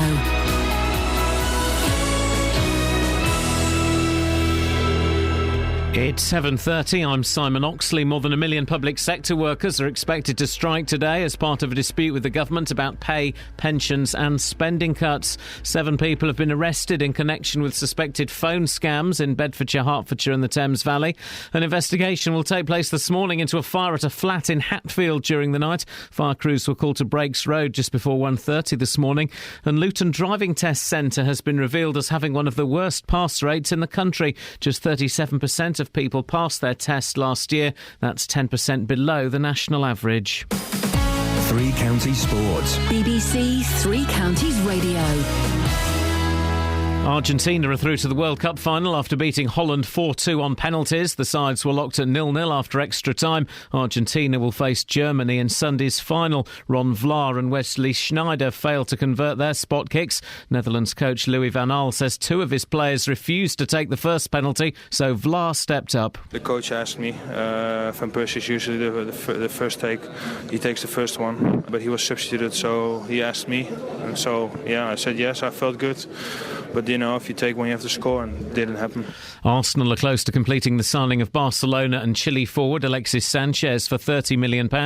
Stevenage won their opening pre-season friendly 3-0 at Arlesey last night with first-half goals from Dean Wells, Tom Pett and Adam Marriott. Graham Westley handed starts to 8 of his summer arrivals. India's cricketers will resume on 259 for 4 on day 2 of the first test against England at Trent Bridge, with opener Murali Vijay 122 not out. And the Tour de France continues today, but without last year's champion Chris Froome. The British rider crashed out yesterday. Here's Team Sky boss Sir Dave Brailsford. I think when you have got an injury like that, particularly, you know, you couldn't have had a worse moment to hurt your wrist the day before, the cobble sections. So it's obviously going to be challenging, and it's got to play in your mind a little bit. You know, he's human after all. But he's very, very brave, and he was really up for it, and he wanted to really fight for today. But I think, you know, when you actually see the crash that finally took him out, I think it was on a roundabout, you know, and so You know, these things happen. And the Women's British Open golf starts today at Royal Birkdale. It's also been announced that the 2016 championship will be held at Woburn. BBC Three Counties News and Sport. The next full bulletin is at 8. Call 08459 455 555. BBC Three Counties Radio. Morning, this is Iain Lee, BBC Three Counties Radio. We're going to do Pond Update in a minute. Right. You keep changing the time. Yeah, I keep hoping you take the hint. First of all, it's 10 to 8, now it's this time. Yeah. Don't know if I'm coming or going. Sorry? 08459 455 555. It's strike day. Simon's in Luton. Morning, Simon. Morning, Ian. Are you on strike today? Yes, I am, Ian. Tell me what you do and why you are. Right, I'm part of the FBU, so I'm taking part in the strike. It's a strike, a combined action by the unions, which I feel is long overdue. Basically, this isn't just also about the individual unions and their individual issues they have with pay and pensions, etc. Yeah. This is the union movement itself against the greater backdrop of this so-called austerity that the country's facing, which is nothing more than ideological austerity by the Tory party. And the guy who phoned in saying about your interview, to be honest, all I heard from the interview was the Under-Secretary being evasive and not answering your questions because she didn't have the answers for your questions. Is it the place of firemen and women and teachers and bin men, though, to make a stand against government's policies? Surely we do that when we go to a general election next year. Well, as you pointed out earlier, Ian, with David Cameron only getting 20% of the vote and yet being in power as such, I think most people kind of see through that illusion straight away. The whole idea of there was a lady on the news last night who worked as a teaching assistant, and she has to have 2 other jobs just to make ends meet. Now she is what. You know, if I hear the Tory party use that phrase, hard-working people, one more time, they are not the party of working people. They are the party of the corporations and their friends in big business. And it's got to the stage now where we don't have a democracy anymore. We have a corpocracy. We are ruled by corporations and business. They make the decisions, and David Cameron and his chums, they dance to their tune every time. What about all the parents that will have had to take days off work today to look after the kids? What happens if there's a fire? What about the old people who don't get their bins collected today? Unfortunately, Ian, whenever you take a strike action like this, that there is going to be issues. As far as the fire service is concerned, we've had a series of strikes with the fire service. There's contingency and resilience in place to deal with that. The bins, well, the guys, they'll get down to it and they'll catch up with the round. The teachers are... They form such an important part of our society. They're teaching the future generation. It's a really responsible job, and yet they're treated absolutely appallingly by this government. They're treated with disdain. And the real questions we need to be asking is why a Tory party are selling off our NHS, privatising our NHS, privatising our education system. Simon, that's surely a different argument. I wouldn't expect fire... I don't know what I'm supposed to call you these days. What are you? Who are you? Firefighter. Thank you very much. Yeah, I still say fireman. And I get told off for it. But that's not for you, a firefighter, to come out on strike to defend the NHS or to complain that Google don't pay enough tax. But what they're doing, Ian, what the government are doing, because they have some of most of the media, the mainstream media, on their side. They use the mainstream media as a bludgeoning tool against public sector workers, and they constantly try and pit public sector workers against the rest of society. Who, a lot of people who work in the private sector are probably so fearful for their jobs at the moment, and it is a climate of fear in this country, because if you lose your job, what have you got to look forward to? 0-hour contract? So people are frightened. People would be frightened to go on strike. Someone's got to stand up to them. Simon, I appreciate your passion. I'm sorry to have to cut you short, but we've got to talk about ponds. I know. There's far more important things happening. Simon, thank you. You've heard Simon there, a firefighter. That's the term.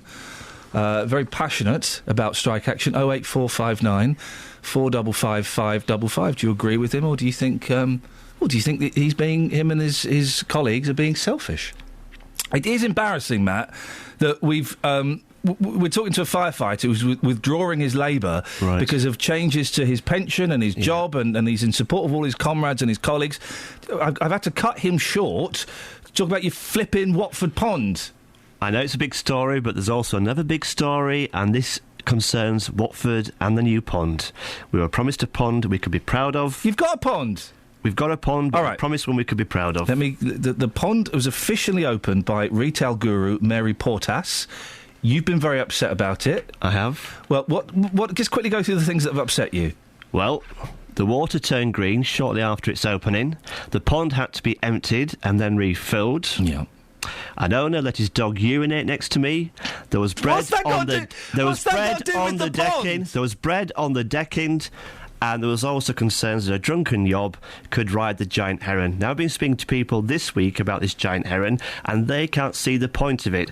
There is a tube that is stuck up its bottom. OK. Right, we've got a tweet. We've had tweets about this. Right, yes. Iain says, I wish we could find out more about the pond in Watford. Said no one ever. Hashtag pond update hell. Really? Yeah. Well, I've had people who've tweeted me... who said they want to know about the pond. What they've tweeted you is saying you look like Rodney. No. Yes! You do, yes. Genuine concerns about this pond. All right. And who's this idiot who you've got on now? This is Justin. Justin Dealey. Carry on, boss. Morning, Justin. Yeah, morning. He's Billy Big Trousers when you're not in the same room as him. He is incredible. I tell you what, Matt. The BBC have sent their top reporter, i.e. me, to Watford to investigate this, because all you are doing is moaning about nothing. So I've been to this new pond in Watford. In my opinion, it looks absolutely fantastic. I've been there to discuss your pond complaints. Let me tell you, Lockers, the people have spoken.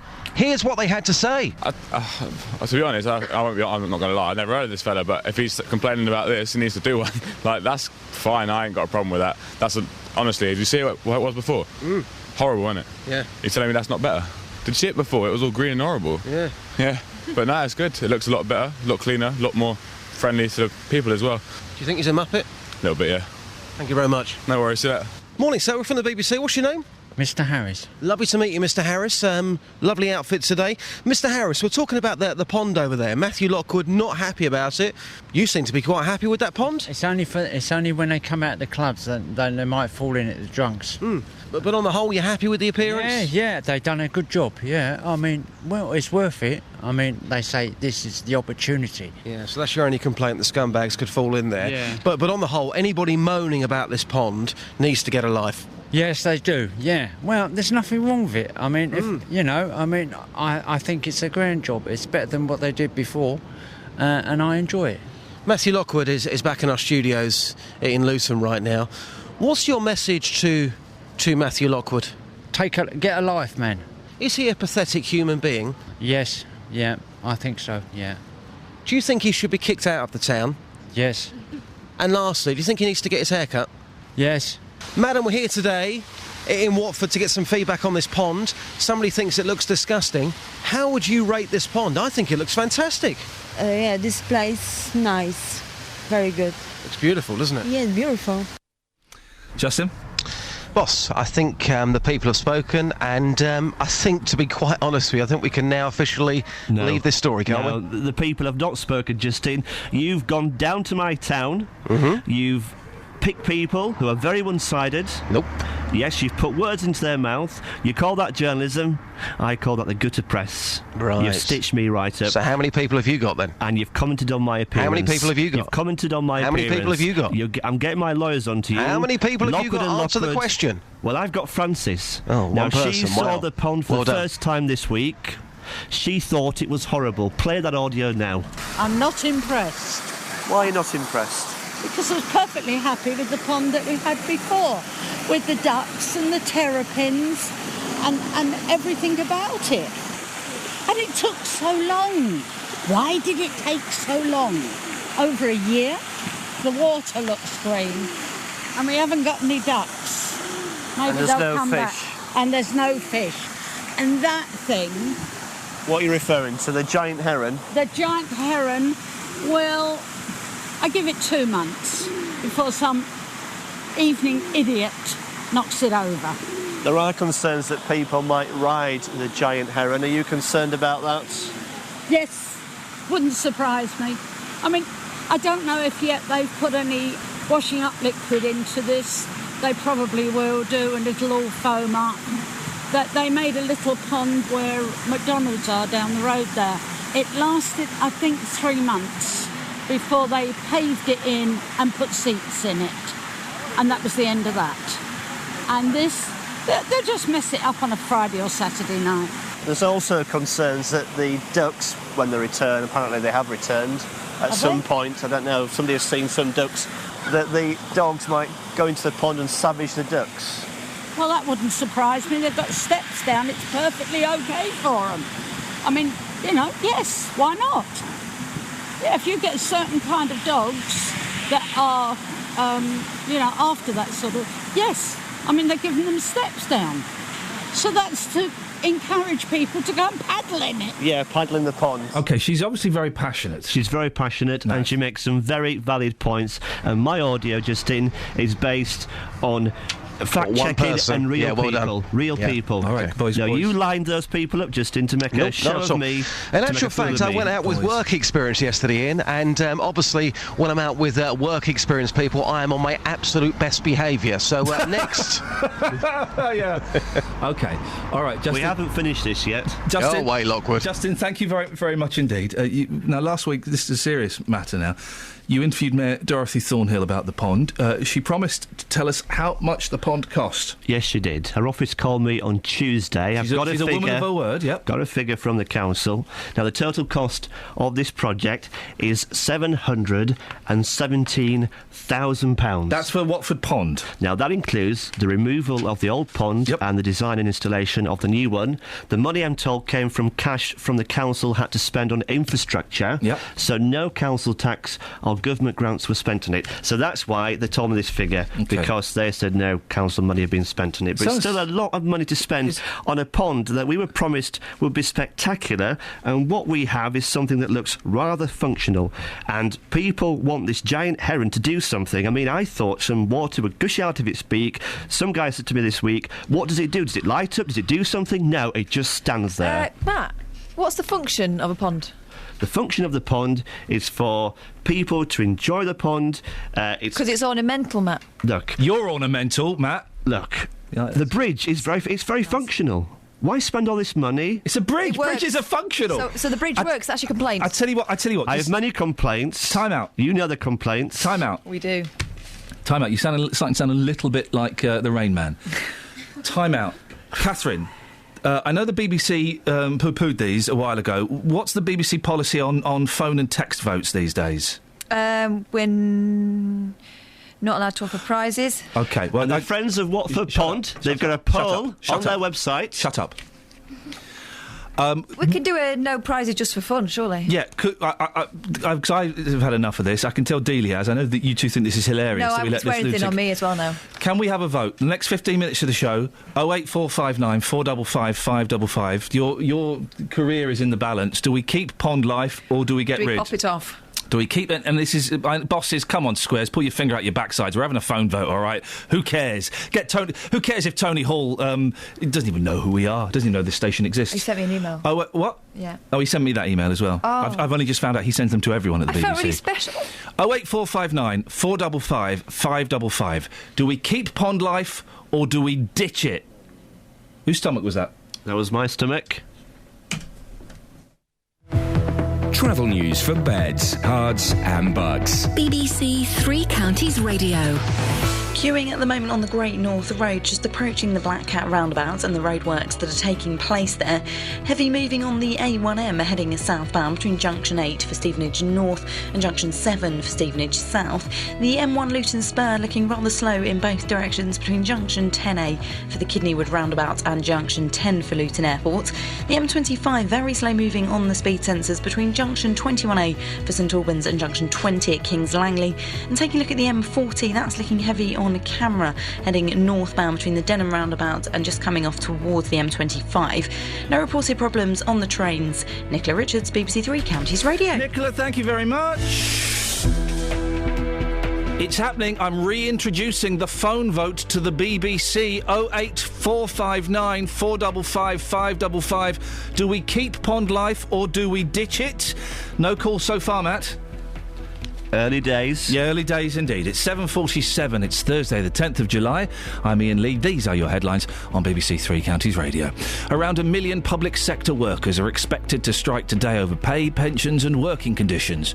Teachers, firefighters and civil servants will be joined by local government workers for the walkout. 7 people have been arrested in connection with suspected phone scams across the south of England, including Bedfordshire, Hertfordshire and the Thames Valley. And Luton Driving Test Centre has been revealed as having one of the worst pass rates in the country. Just 37% of people passed their test last year. That's 10% below the national average. Let's get the weather. Here's Wendy. Beds, Herts and Bucks weather. BBC Three Counties Radio. Good morning. We've got a fair amount of cloud around, but actually parts of Bedfordshire have seen some sunny spells so far. We're also watching some outbreaks of rain in a narrow band which is associated with a warm front. Now that is edging towards Hertfordshire at the moment, so we are going to see it in the next couple of hours. It only edges so far and then it sort of gets stuck and wavers around, so some places will see some heavy downpours today, other places are likely to avoid them. The Met Office anyway has us covered by a yellow weather warning, because where we do see that rain, there could be quite a lot of it and we could get some localised flooding. So that's the situation today. I'm tweeting this picture, so the satellite picture, so you can see what we're dealing with today. Through the evening it looks like it will pep up a bit actually, so there's a greater chance of more widespread rain for a time up until about midnight, and again there could be some heavy bursts of that. And temperatures today will get to about 18 or 19 degrees. It's quite a muggy feeling day as well, and it will stay so overnight. Once the rain is cleared away in the early hours of the morning, temperatures will get down to about 14 degrees. Not very comfortable for sleeping. And then through the day tomorrow it looks like it will be mainly dry, but really claggy, muggy, murky, quite a cloudy day with temperatures reaching about 20 degrees Celsius. Over the weekend it will be warmer. I think we'll be approaching the mid-20s. The sun will come out, but with all this humid and unsettled air around us, we are likely to see some heavy thundery downpours, so we'll have to dodge those over the weekend. That's how it's looking at the moment so far today. BBC Three Counties Radio's big tour of Beds, Herts and Bucks. People are lovely. There's a lot of people have lived here a long, long time. We are up and coming and hopefully getting more and more friendly. And all this week we're featuring Fishermead. Community spirit's good and alive and kicking. We've got our community garden here that's flourishing. Inviting everyone to where you live. Friendly estate where people care about each other. Yeah, I've got a good community and they all look after each other. If you've got a story everyone should hear about, let us tell them about it. It's my home at the end of the day, and if I move, I'll be back. The big tour of OK, big tour, Fishermead, la la la la. Excellent, we haven't got time for that. Matt Lockwood is here, Pond Life. During that weather bulletin, I did your hair. You did? I styled it. You did? With product. It looks no better. It looks much better, doesn't it, girls? Girls, it looks better, doesn't it? Yeah, in a kind of wartime way. Exactly. I like that you did it in a parting and then Matt said, "What's this?" What's this? And you had to explain what a parting was. It looks smart. The video is going to go on Instagram somewhere. Got quite a nice texture and colour to it, your hair, really, hasn't it? There's too much product on it now. It's quite ratty. Yeah. I was expecting a bit of a spiky number, and what I've got here is just something that looks flat. Looks like a toupee. Well, it does expose the receding hairline. Yeah, exactly. Yeah. We've been asking Pond Life, do we keep it or do we ditch it? Well, I'm very, very proud to say we've been joined by one of the BBC's finest reporters. It's none other than Mr. Tony Fisher. Good morning, Mr. Fisher. Good morning, Mr. Lee. What would you like to say? Do we keep Matt Lockwood's feature or do we ditch it? Well, I think if we continue with Pond Life, we have to get rid of Matt Lockwood. Oh, but who would we get to breathe some life into it? Well, we'd need to get a proper reporter. Really? Are you putting yourself forward for it, Mr. Fisher? No, I think Pond Life, Matt, I respect you. No, you don't. Great work. When? Normally. Yeah. On this one, you're riding the heron on your own. I just think it's unbelievable. Justin's obviously paid you some money there, slipped to you a tenner. All right, well, hang on. I think this is... This is the third week in a row we've done Pond Life? Yeah, Am I and correct? there's a reason for it. third week in a row. The only reason for it this morning was to reveal the figure. The cost, yes, £717,000. Yeah. It's Yeah. a pond. I guess you could have done some digging around, Matt, and we could have done the story once you'd found out the figure, making it a one-hit wonder. We could have done 5 minutes on it once. Yeah. I just feel like I'm being attacked here from all sides. You're firing at me. Justin Dealey's firing at me. I mean, I thought we were friends, Tony, but I know No, you... No, Matt, we are friends. Well- You're my man. You're my main man. You're my main man. But on this one, Matt, I'm sorry. It's getting a little bit too ridiculous now. Tony, thank you very much indeed. Mike's in Bedford. Good morning, Mike. Yeah, I'm all in favour of keeping both Matt and Pond Life, mate. Yeah. Excellent. It's one of the Excellent. It's been one of the better stories you've covered just recently. Flipping it. We're talking about strikes today. We did kidneys yesterday.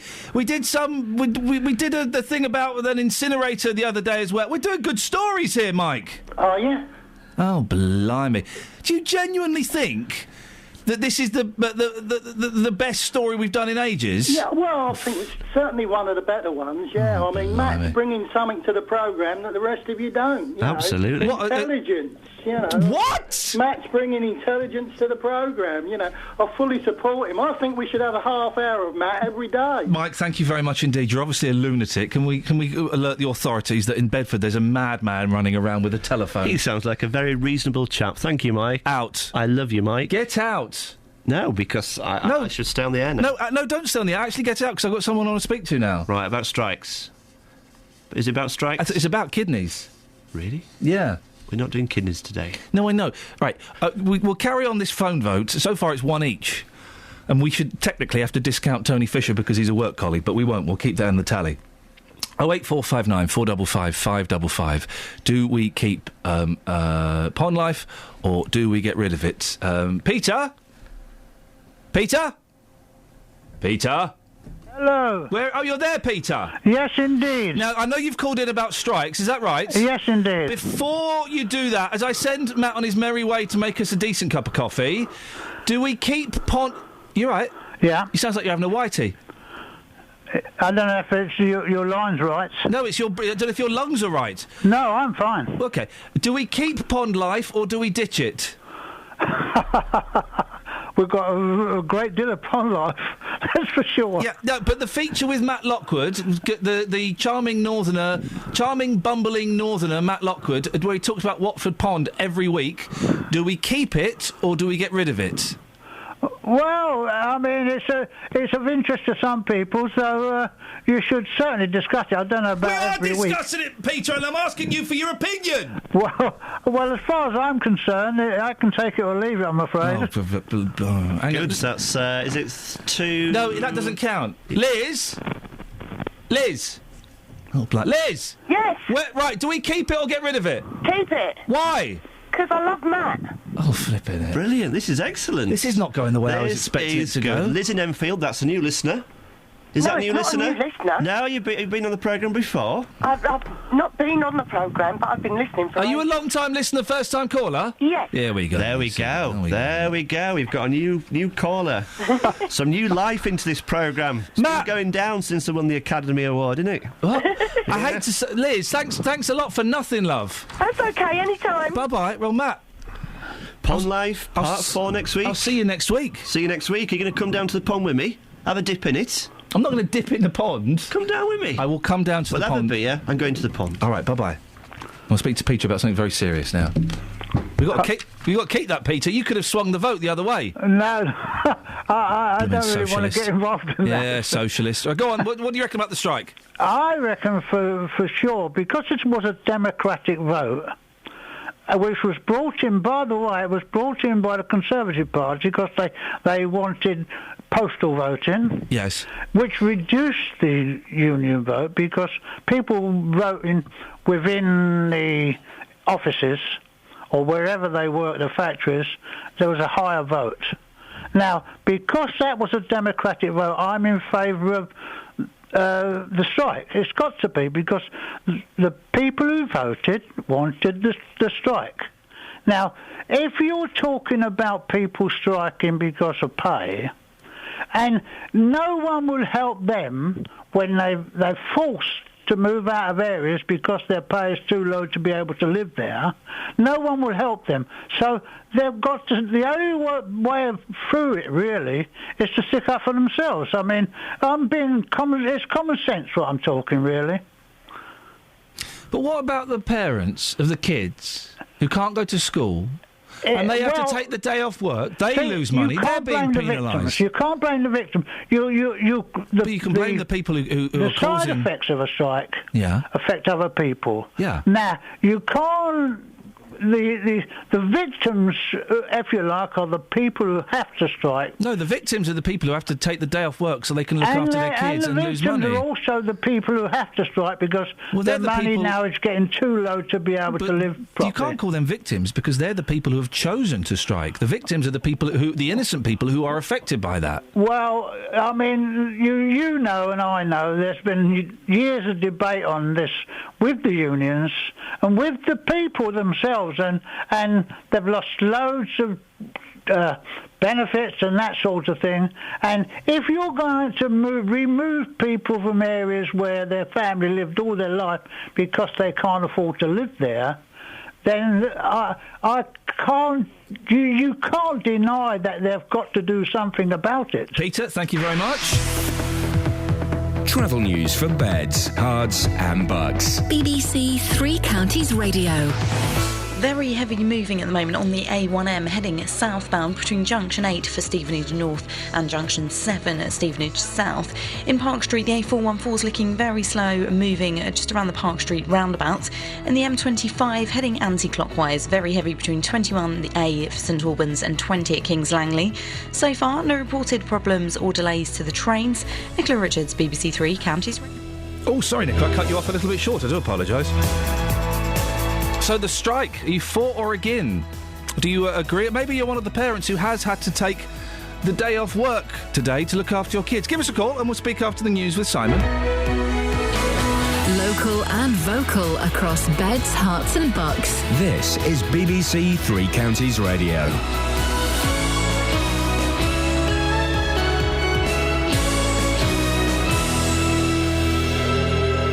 It's 8 o'clock. The headlines: more than 1 million public sector workers expected to strike today, 7 arrested in phone scam inquiry, and drivers struggling to pass their test in Luton. BBC Three Counties Radio. More than 1 million public sector workers are expected to strike today as part of a dispute with the government about pay, pensions and spending cuts.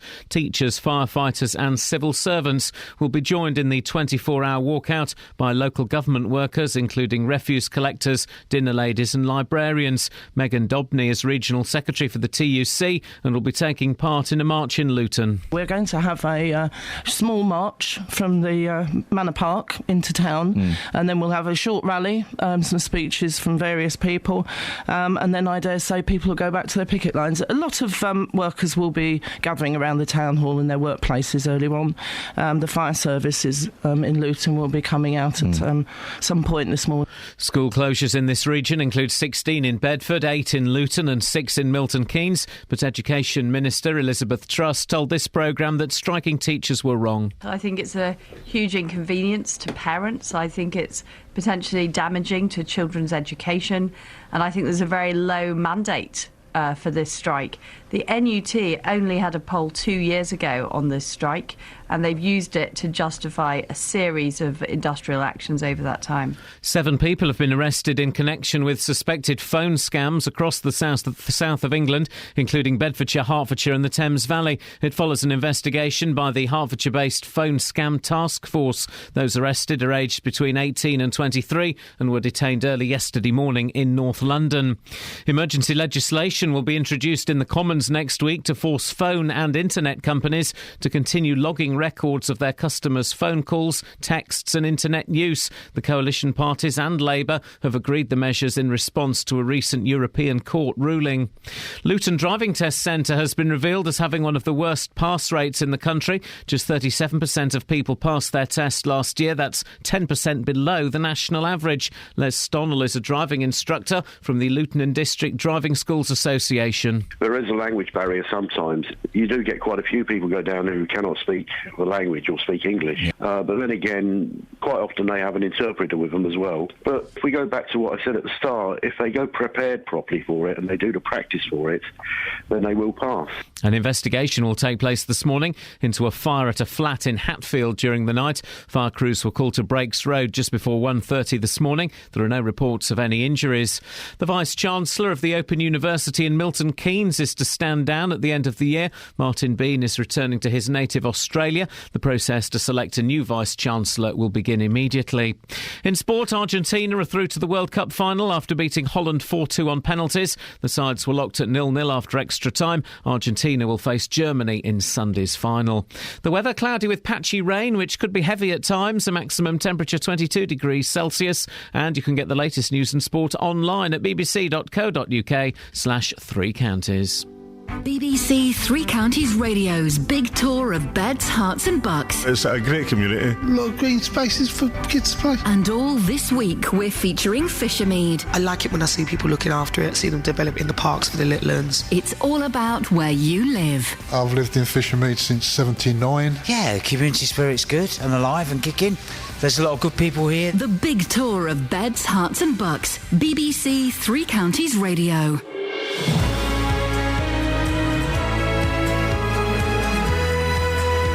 Morning, this is Iain Lee, BBC Three Counties Radio, 4 minutes past 8, Thursday the 10th of July. An hour left of the show, lots to cram in, including more on the strike. I'd like to hear from you if it's impacting you in any way. Do you agree with the strike? Or do you think they should just suck it up? Oh, and other bits and pieces as well. 08459 455 555. Across beds, hearts and bucks. This is BBC Three Counties Radio. We got some texts about strikes. My nephew is a bin man. His partner works part-time. They have 2 teenagers but still manage to go on holiday twice a year in Florida every 2 years. How? Because of the perks from being a bin man. The old magazines that you find and the bits of stuff that you... What perks are there? What perks are there of doing what I consider to be... Well, no disrespect, with great respect to those who do it, one of the worst jobs that you can do. Just for the stink factor alone. You get stuck behind one of those wagons on a hot day. Oh, man, imagine driving around in that every day of the week. And then imagine the jip they get from people stuck behind them in their cars, from people not happy about where they left their bins. What perks do they get, mysterious texter? Steve says maybe teachers and public sector workers should start working to rule. Should start working to rule. That would soon cause real inconvenience to the public. I support the strikes. And Rob says my earnings are now 30% less than in 2007. I've had 6 reductions in 7 years, but I've still got work. I'd never go on strike. 08459 455 555. Well, as you probably know now, teachers, firefighters and other public sector workers in the 3 counties are going on strike today as part of a national pay dispute. Some schools have already announced full or partial closures, with councils advising parents to check their websites for an up-to-date list. In the meantime, rallies and marches are taking place in Luton, Bedford and Milton Keynes. Or we can go now and speak to Fran Bauer, chair of the Milton Keynes branch of Unison. Morning, Fran. Where are you and what's going on? Hi, I'm standing outside the Milton Keynes Council main building at Civic Offices in central Milton Keynes. And we've got a picket and we're giving leaflets out to employees and to members of the public as well. How many people are there with you? At the moment, I've got 5 people there with me. You're not chanting, Fran. You're doing it wrong. We shall be. We've got a rally.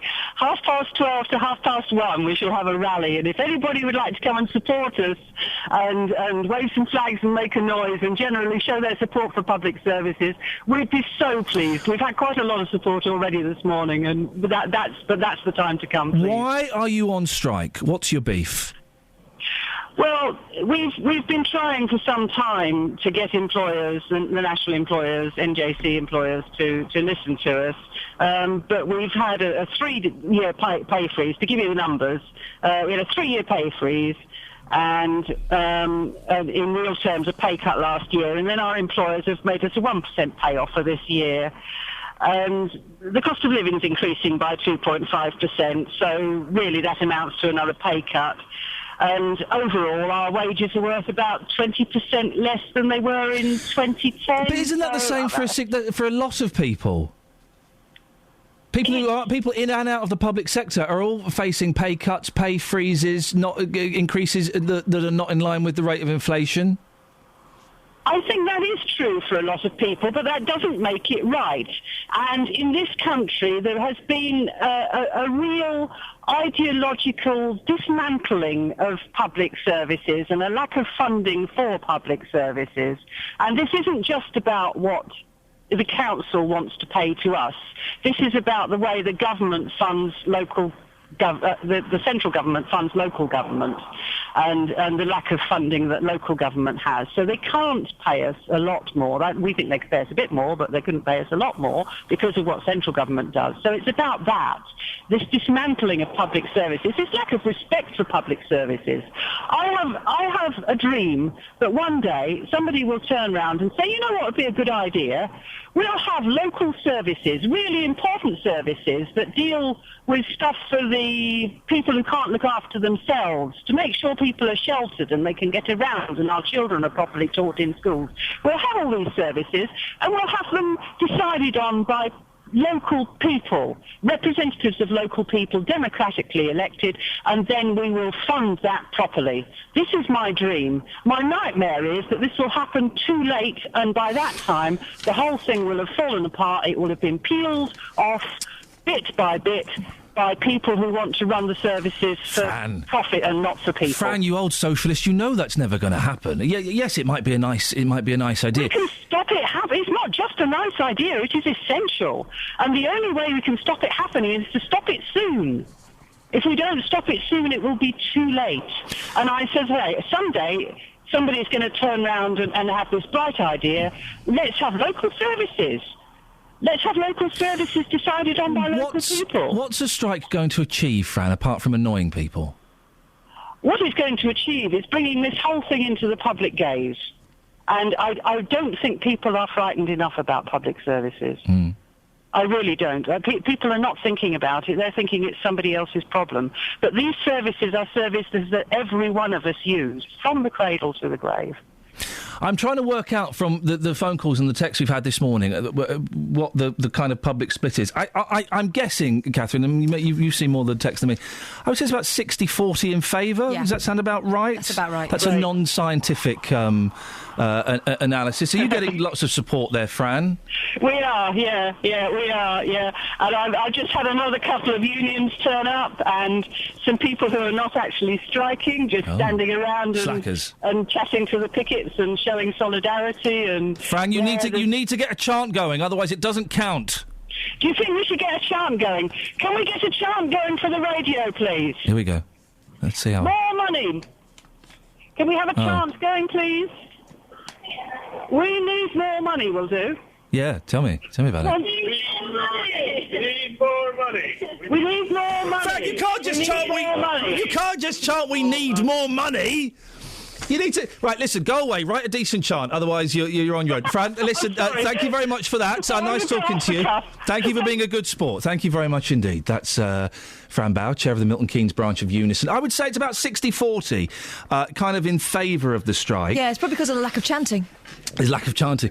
It's funny. No, I would say that's kind of normally when when it's just a teacher's strike, we get lots of calls that are very anti the strike. This seems to kind of be a little bit more in favour, I think, than usual. Well, it covers a much more broad spectrum of workers, doesn't it? We're talking about council workers, so your bin man, your street cleaners, those people, the teachers, the firefighters. Again, when we do firefighters, it's a very definite split, isn't it? Yeah.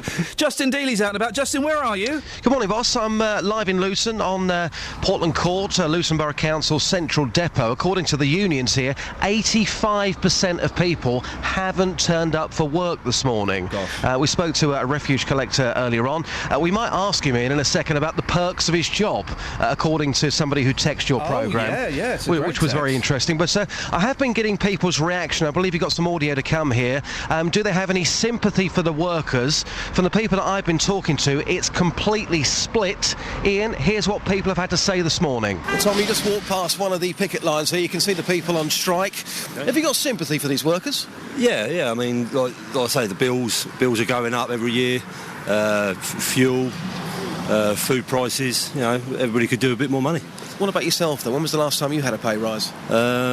January. Okay, so you get one every year, do you?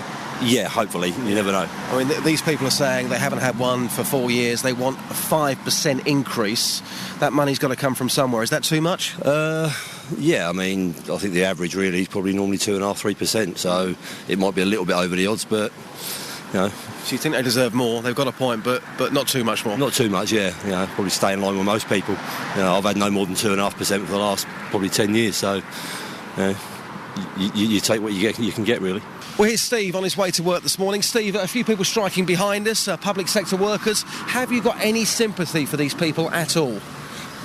Not a great deal, because I'm in a low-paid job myself. I've had 1% rise in the last 4 years. Yeah. So I think they've got to accept the situation as it is, that we've got to wait for things to improve, and striking isn't necessarily going to achieve anything other than disruption for mums and dads and people who are trying to just get on with their jobs. I spoke to somebody earlier on who said they want a 5% increase. Is that just being way too greedy? It's just being unrealistic, yeah, because, as I say, the economy just won't allow for that at the moment. Nobody wants to be in this situation, but it's a situation we're in, and we've got to ride it out. So, yeah, it's just unrealistic. I appreciate your time. Thanks very much. You're welcome. Interesting stuff, Justin. Are there many people kind of supporting this as they drive past? What's the general vibe? Yeah, a lot of people bibbing their horns this morning at the people here outside this depot. They've got their flags with them. They're in fluorescent jackets, letting people know exactly why they're here, why they're on strike today. Mick and Andrew are with me. I want to put this point to them. They are both bin men. We've had a message to Ian saying that there's many perks to your job. Tell me about the perks of being a bin man. I don't know any perks of being a bin man. I get used to strong smells, that's about it. Okay. Nothing else. Andrew, any perks to your job? According to one person who's been in touch, many perks to your job. No, at one point there was a time where if you finish your work early, that you'd be able to go home early, but with the amount of work they're now putting on us, with the cuts that we're facing, that's gone out the window as well. So. Justin, I've had an update. The anonymous texter has sent in Ian, the perks are being paid by the public. Paid by the public. To take additional rubbish. And selling items on that they find, like watches and jewellery. Okay. Are you finding items and selling them on, which enables you to go to Florida once every single year? According to one person, that's what's happening in your life. No, and if you did, you would be dismissed.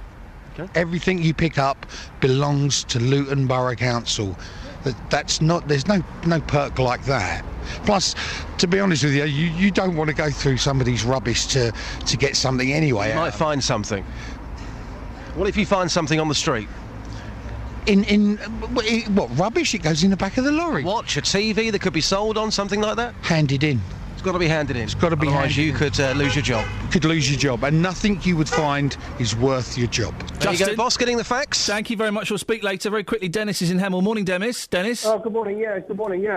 I don't think these people realise that someone's got to pay for this, so, you know, at the end of the day, it'll come out of my wages if they want to pay rise. But nobody's mentioned the tax threshold gone up to 10,500, which means they've all got £20 a week in their pocket more.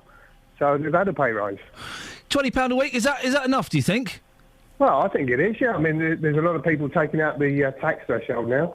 You know, they're not paying tax at all. And those that are paying tax, they've got an extra 5,500 where they don't pay income tax at all. £20 a week ain't bad. Dennis, thank you very much indeed. 08459 455 555. Let's get the travel. Travel news for beds, cards and bugs. BBC Three Counties Radio. Rather slow moving on the M1 spur heading northbound between junction 10 for Luton Airport and junction 10A for the Kidneywood roundabout. That's as you're heading through the roadworks area. Queuing on the North Alter Road just off the M25 and queuing on the M25 heading anti-clockwise between junction 19 at Watford and junction 16 the M40. The M40 itself on camera looking very slow at the moment from the Denham roundabout coming off the A40 heading towards the M25. So far the Barnet bypass looking slow between Stirling Corner and Mill Hill Circus.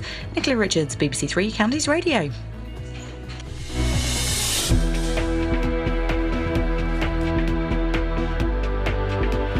It's 8:17. It's Thursday the 10th of July. I'm Iain Lee. These are your headlines on BBC Three Counties Radio. Around 1 million public sector workers are expected to strike today over pay, pensions and working conditions. Teachers, firefighters and civil servants will be joined by local government workers for the walkout. Emergency legislation will be introduced in the Commons next week to force phone and internet companies to continue logging records of their customers' phone calls, texts and internet use. And Luton Driving Centre has been revealed as having one of the worst pass rates in the country. Just 37% of people passed their test last year. That's 10% below the national average. BBC Three Counties Radio.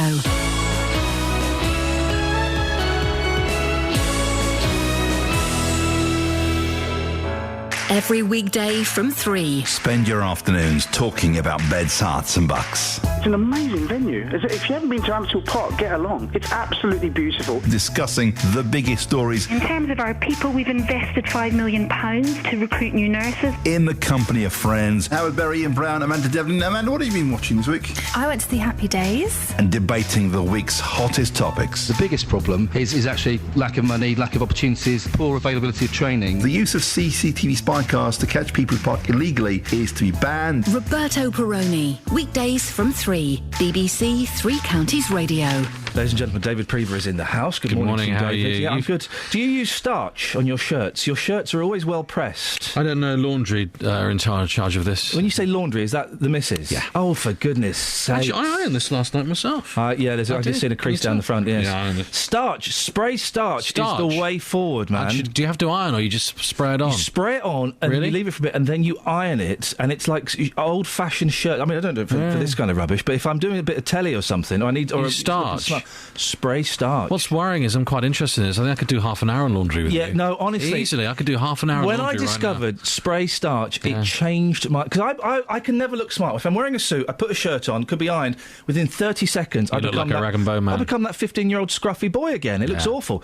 Bit of starch. Definitely, I'd go for that. What's on your show this morning? I'm guessing it's going to be strikes. You're right. For 15 points, you're going to gamble or go for the big prize. Yes, strikes across the UK today, as you've been discussing. Teachers, council staff, firefighters, civil servants.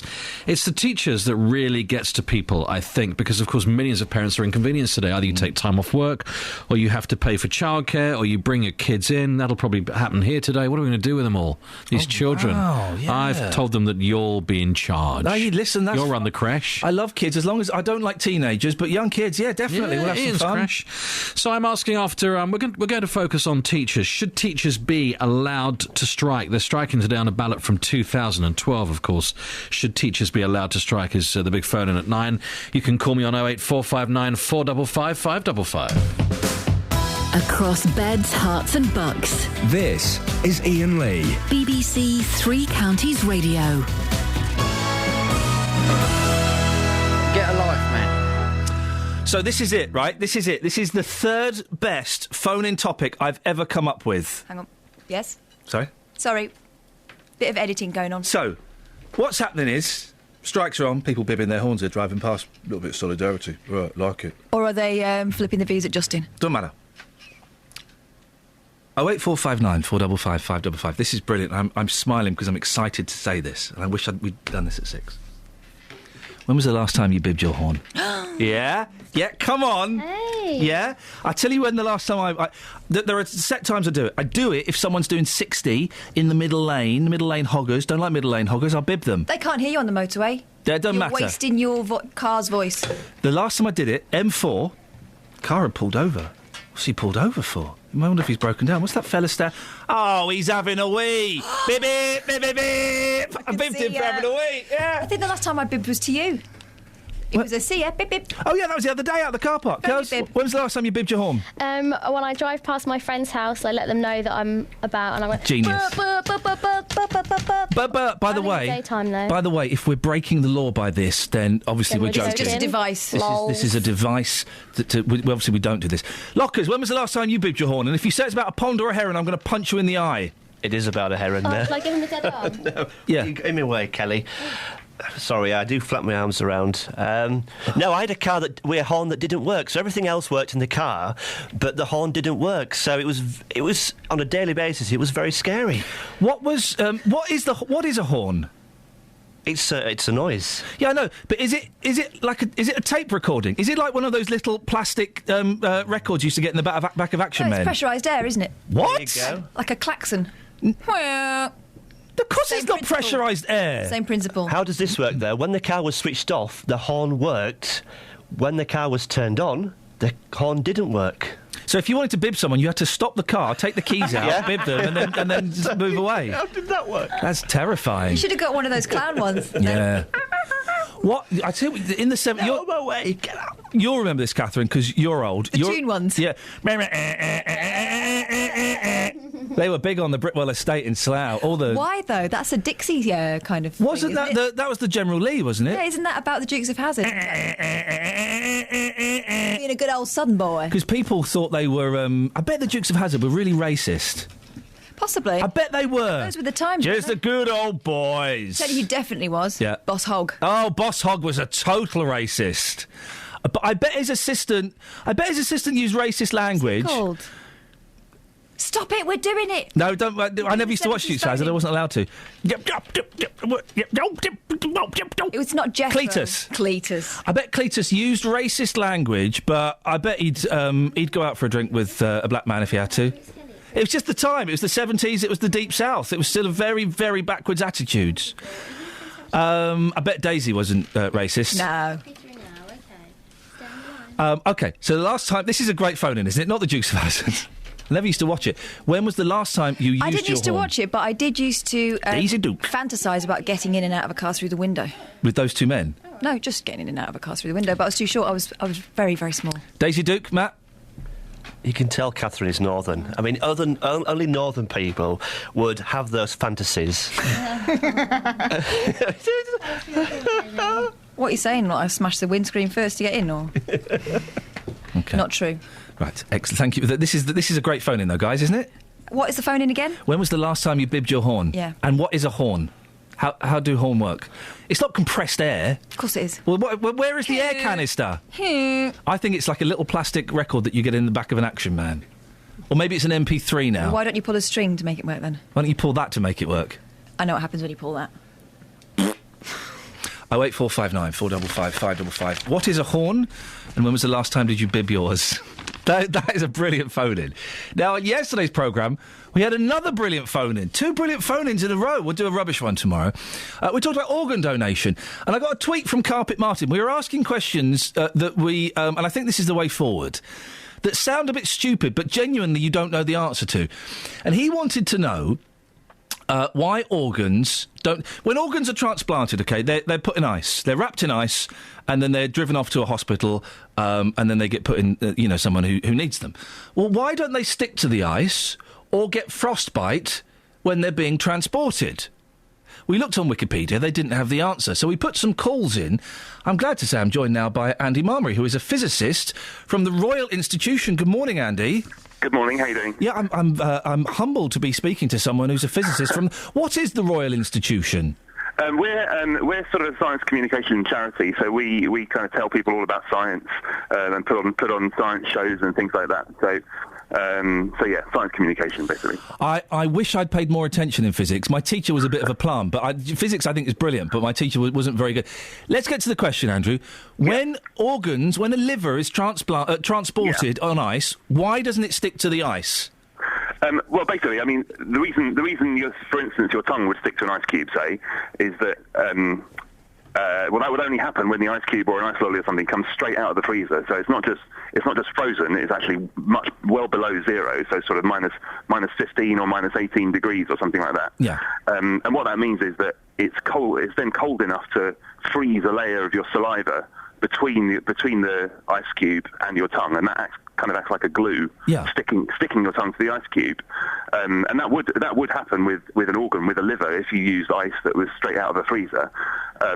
But they don't do that. They just use ice that's actually warmed up a bit. So it's starting to melt. It's still mostly ice, but it's kind of starting to melt. So it's at 0 degrees. It's at the melting point. Oh, okay. And when it's like that, it can't really freeze anything because it's melting itself. So and ice is really great for doing that, because as it's melting, it holds its temperature. It stays at exactly 0 degrees. Yeah. So it's really great for keeping things cool.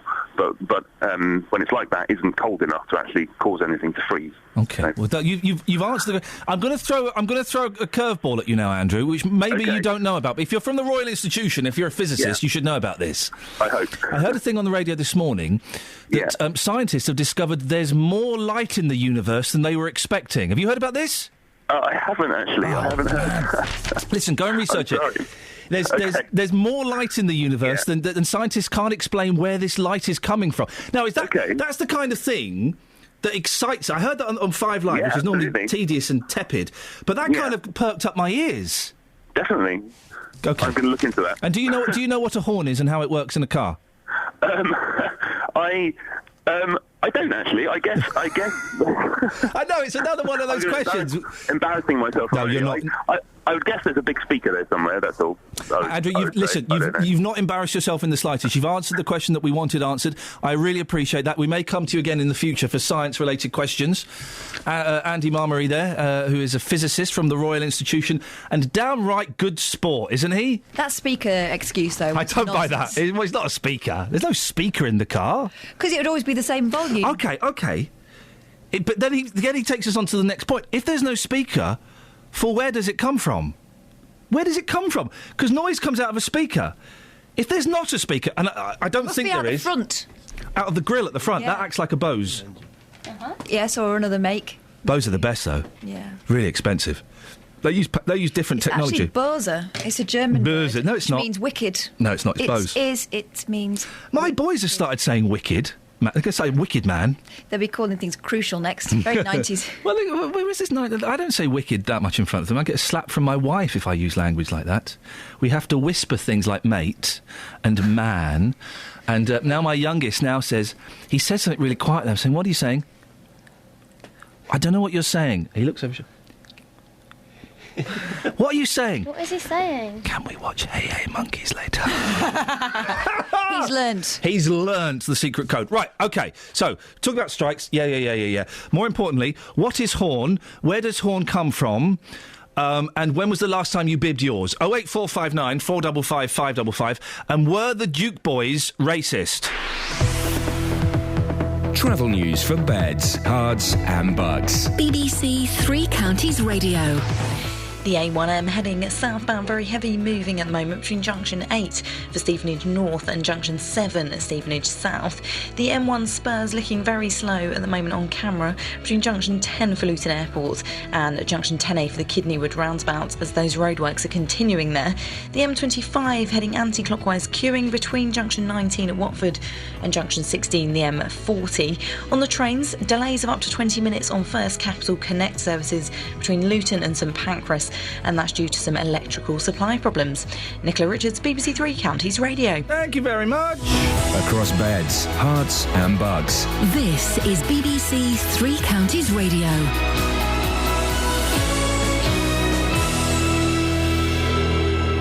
It's 8:30. I'm Simon Oxley. Around 1 million public sector workers are expected to strike today over pay, pensions and working conditions. Teachers, firefighters and civil servants will be joined by local government workers for the walkout. Emergency legislation will be introduced in the Commons next week to force phone and internet companies to continue logging records of their customers' phone calls, texts and internet use. And Luton Driving Test Centre has been revealed as having one of the worst pass rates in the country. Just 37% of people passed their test last year. That's 10% below the national average. Three Counties Sports. BBC Three Counties Radio. Argentina are through to the World Cup final after beating Holland 4-2 on penalties. The sides were locked at 0-0 after extra time, with Iain one of the successful Dutch penalty takers. I'm very, very disappointed because you're so close. But on the other hand, I'm very, very proud of this team. We have a young team. Nobody expected us, especially in Holland, nobody expected us to be with the last four. Argentina will face Germany in Sunday's final. The sides also met in the 1986 and 1990 finals. Arsenal are close to completing the signing of Barcelona and Chile forward Alexis Sanchez for £30 million. And Stevenage won their opening pre-season friendly 3-0 at Arlesey last night, with first-half goals from Dean Wells, Tom Pett and Adam Marriott. Graham Westley handed starts to 8 of his summer arrivals. India's cricketers will resume on 259 for 4 on day 2 of the first test against England at Trent Bridge. Former England opener Geoffrey Boycott says the home side could struggle if India rack up a big total. If they carry on and get 450 plus, then it's up to England. And we know what scoreboard pressure can do. There's no reason in that pitch where England couldn't go out, make a big total, somebody make runs. But funny things happen when you get scoreboard pressure, don't they? And that's the thing. We're not sure yet that we have a team solid enough, consistent enough to bat well and put big totals on the board. The Tour de France continues today, but without last year's champion Chris Froome. The British rider crashed out yesterday. Team Sky boss Sir Dave Brailsford says the Australian rider Richie Porte will now lead their challenge. He's a good rider, you know, that's why we've chosen him to be our backup GC, and he's climbing better than he's ever climbed, that's for sure. And I think if we can get to the mountains unscathed, then it's all to play for. And the Women's British Open Golf starts today at Royal Birkdale. It's also been announced that the 2016 Championship will be held at Woburn. BBC Three Counties News and Sport. The next full bulletin is at 9. Call 08459 455 555. BBC Three Counties Radio. Busy show. Busy show. There are strikes happening. Up to 1 million workers are on strike. Binmen, fire, patrol officers. What do we call them? Refuse collectors.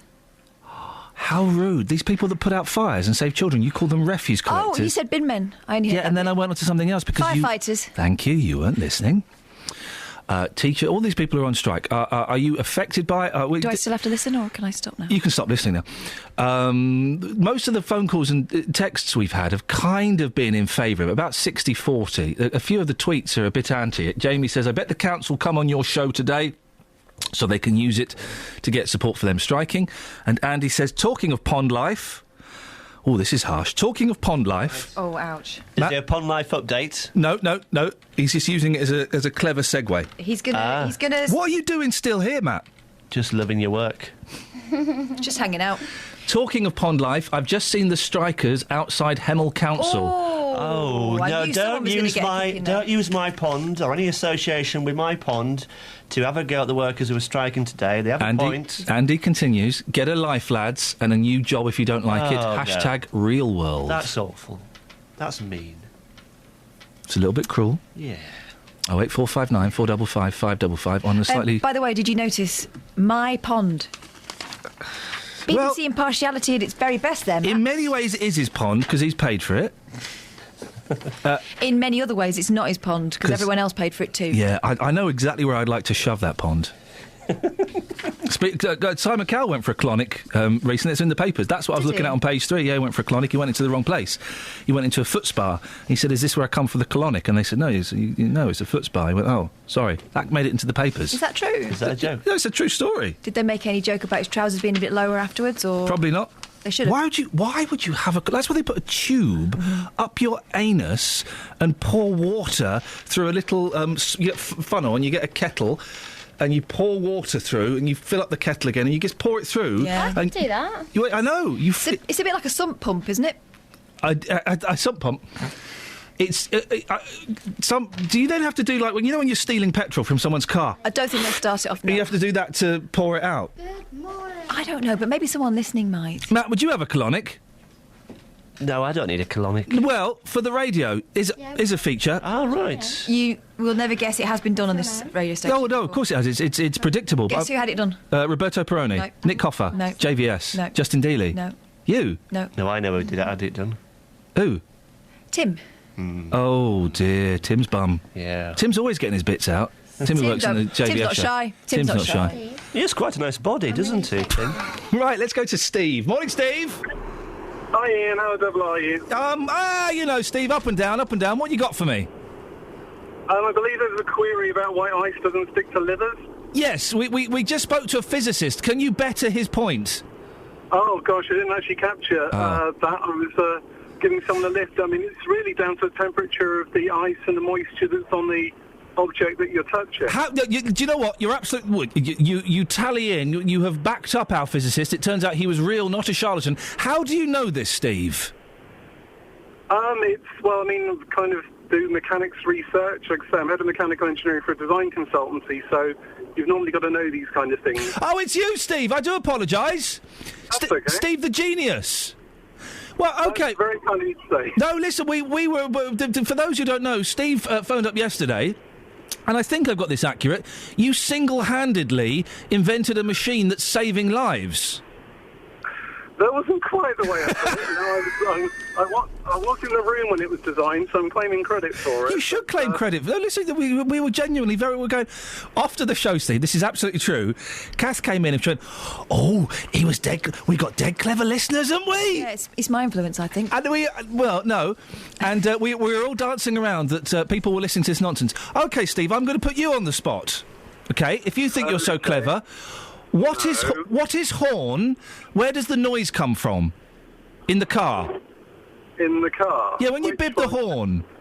Yes. What is it? Well, you've got a loudspeaker in there. It's probably either piezoelectric or it's going to be running from electromagnetic source instead, and then it's just amplified through the structure of the horn. Right. You set the speaker so it's the resonant frequency of whatever trumpet structure. Use the amplification. Are you just saying words to try and confuse me so that I go, oh yeah, nice one, Steve? So it's not. Yeah, well, are you literally just pulling that out of your backside? No, I do actually have to design stuff like this, really. But so it's not an air pump then that's pumping the horn. Not in most cases. I mean, if you've got an air horn on a car, that's a different structure. But most of them are just. They're effectively just one-note loudspeakers. Where is the speaker, then? Because I've never seen this speaker. It's usually just behind the horn. That's kind of the best place for it. The horn, the sort of trumpet structure. Wow. When was the last time you bibbed your horn, Steve? I did it the other day to someone who was having a whittle on the M4. Oh, it's charming. Yes. I can't remember, really. I normally drive to work in a blind rage anyway, so it's just on most of the time. You sound like a very passive, calm gentleman. Steve, I'm glad that you've discovered the show, and I'm glad that you're becoming a regular caller. It's always nice to talk to you. Thanks for your time. No problem. Take care, Iain. Thank you very much indeed. I think I may have scared him off by talking about drivers whittling on the M4. Yeah, he wanted to distance himself from your comments. I think the speaker thing is rubbish. We've had a physicist. If it's we've had an expert, a genius. If it's a recording, how can you vary the loudness and ferocity with the pressure? I think it's... You can't. You can't. No, you can't. Do you remember those actual horns that you got that were like a ball and you'd squeeze it and it'll go... Yeah. Isn't it the same as that? No. We've discovered it's not. We've moved on from that. There's no air pressure involved. It's electricity or electromagnets. I'll buy that. It's a shame it's not a little cassette recording, so sometimes you could hear it as it flips over to the other, auto-reverse. If that were so, we could do actual messages. Watch out! But... You plum! You should have different... You could record them yourself. Exactly. You should have... In your own voice. Oi, oi. They're off on a tangent now. Dare I say it, not a particularly good tangent. They... Any more... Yeah, loads Get out more. of the way! There's a niche. Right. We should arrange this. Let's take it to the den. The dragons. Duncan Ballatine's quitting the Dragon's Den. Oh. He was my favourite. Yeah, but you noticed a trend. I noticed the trend that since his rather messy divorce that cost him shed loads of money... Sweet buns. He's not invested in anything. I didn't watch the last series because the two series before that, he invested in like one thing for about 10 I'll give you a tenner and I want 95% of what you've got to give me, baby. Can we negotiate on that? No. OK, I'll give you a tenner. I want 80%, but I want you to have all the business meetings wearing a short skirt. Can I just go and talk to myself in the corner for a minute? Of course you can, wee laddie. Lady, wee lassie. I'd like to take you up on your offer. Come and give me a big wet kiss with your face, lassie. Is this meant to be Duncan Bannatyne? Who? Duncan Bannatyne. Who? Duncan Bannatyne. Who? Is it not Duncan Bannatyne? Who? Wait a minute. I'm not playing this game. Is it not Duncan Bannatyne? Who? Oh, for God's sake. Do you want me to translate? Yeah. Is that Duncan Bannatyne? Yes. Yes, That's Matt. what I said. What did you say? Is that not Duncan Bannatyne? Who? What? What are you... Shall I translate? Yeah. I don't understand. What? Duncan Bannatyne? Who? Yeah. Who are you saying? I don't know the name of the person you're... I've not heard of the person you're talking about. Don't look at me for clues. You're from Yorkshire. Wrong side. Ask it again. Ask the question slowly and really think about what you're saying. You. I don't know why you're laughing at me. Is the person that you were doing an impression of, is that not Duncan Bannatyne? Who? What are you doing? Am I in some parallel universe that I don't know? Is it not Duncan Bannatyne? Who? Before I get it, go to Steve in Luton about the strike. Steve's in Luton. Morning, Steve. Morning, Ian. Good morning, Steve. You all right? I'm all right, thanks. What would you like to say? I'm getting a bit fed up with these whinging, moaning, no-good teachers who basically can't live in the real world. And I'm also suddenly realised, why on earth do we call firefighters when about 0.01% of their time they're actually firefighting, and the rest of the time they're sitting around doing nothing, or going in their own gym, or keeping themselves fit? I haven't got a problem with it. I just think it's very strange. And also the fact that they start moaning because they don't live in the real world, because most of them started when they're pretty young. They only have to do 22 years in the service before they can retire. Most of that time is spent absolutely nothing, and they whinge about it constantly. It's unbelievable. What do you think we should call firefighters, then, if we don't call them firefighters? I don't know. I don't want to call them anything derogatory, because when they're needed, they do a great job. Don't they just? However... They save people's lives. I know, very, very, very rarely, to be honest. But But if it's your child or your mum they've saved from a burning building and they don't save anybody else that fortnight, does that demean demean the saving that they've done? No, not at all. But you shouldn't give someone a job title for something they do, should you? How many people have you saved? I've saved none. I saved my mum once when I did the Heimlich manoeuvre on her. That's it. I don't really want to go into it, but potentially I have saved people. Well, when? I really didn't want to go into it. I used to be in the army, but that's another story. Okay. Well, were you called a soldier? I was, yeah. How much fighting did you do, Steve? I wasn't called a fighter. I was called a soldier. I did lots of soldiering. Okay, but you didn't sit around playing Xbox. You didn't sit around, keep it. You were soldiering all the time, were you? Whilst I was being paid, yeah. During my normal working hours, I didn't sit around doing nothing. Okay. Very, very rarely. Okay, but whereas firefighters do sit around 80% of the time. Yeah, because they're waiting for fires. I know. Well, but why don't we call them waiterers?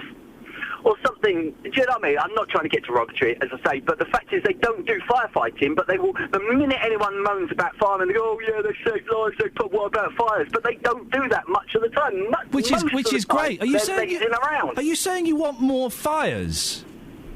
No, of course I'm not. I'm saying they should have a proper title that adequately describes what they do. And more to the point, teachers really, really annoy me. You look at what teachers do. They go to school as children. Yeah. They go to college, university, and go back in the school as teachers. They have never, ever, ever, ever understood the real world. They think it starts at 9, it finishes at 3, they get an hour break at lunch, they get breaks in the morning, breaks in the afternoon. Have you got kids? Sorry? Have you got kids? I have, yep. So I'm assuming you don't send them to school then? They passed school. Yes, they did do school. Okay, so you were quite happy for about 13 years to entrust the education, the future, the shaping of your children's lives with these slackers who've got no idea what it's like to be in the real world. That seems a little bit strange.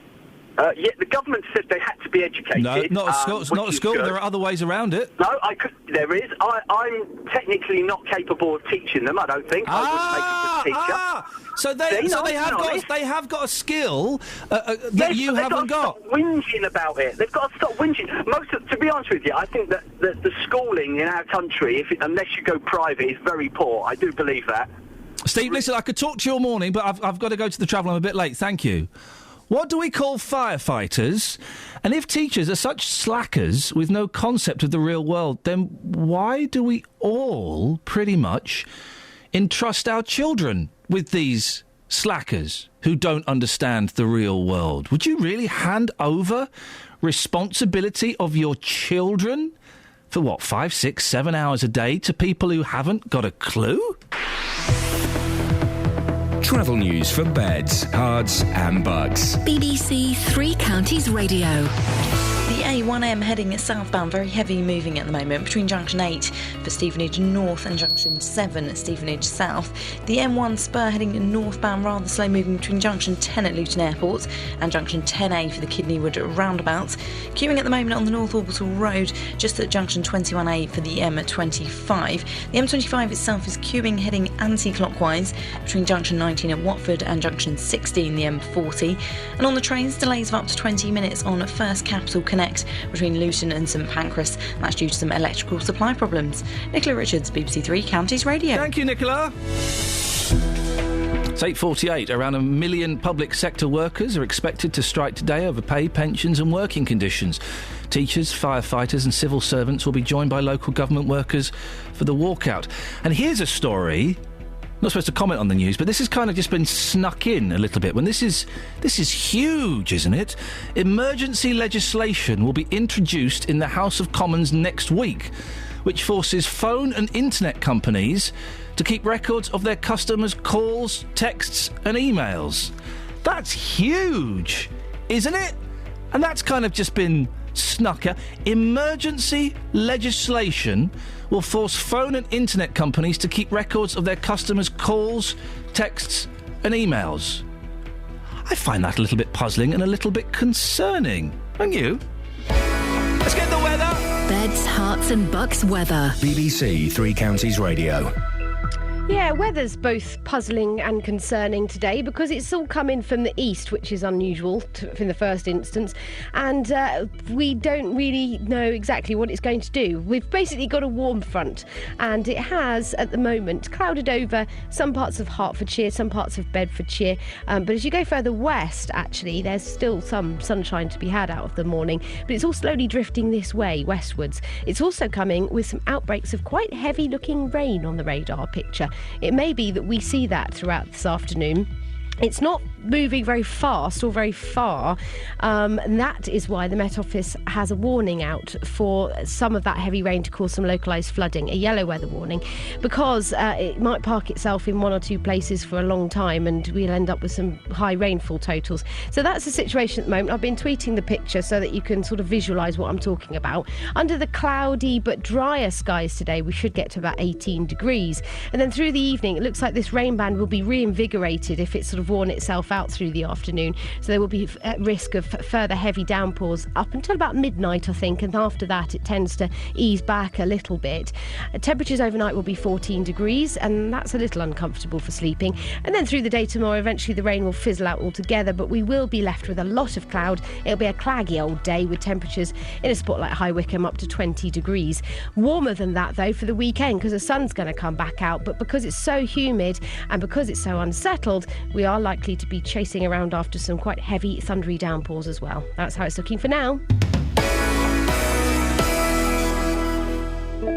Nick Coffer, across beds, hearts and bucks. I'm at Bletchley Park today for a very, very important special occasion. For me, being out of the studio is about putting faces to names and bringing to life all that's brilliant about beds, hearts and bucks. If you know the high street here and you've never seen what goes on behind you really should, because it's like a whole new world. Nick Coffer. I think for my listeners, they get a chance to hear about places they may never have visited. In fact, they may never have heard of. And also, they hear the stories from the people that bring those places to life. That is one of the mysteries of Abbots Langley Fire Brigade. Nick Coffer, across beds, hearts and bucks, on BBC Three Counties Radio. So much to talk about. We've only got 10 minutes. So, what is a horn? How does it work?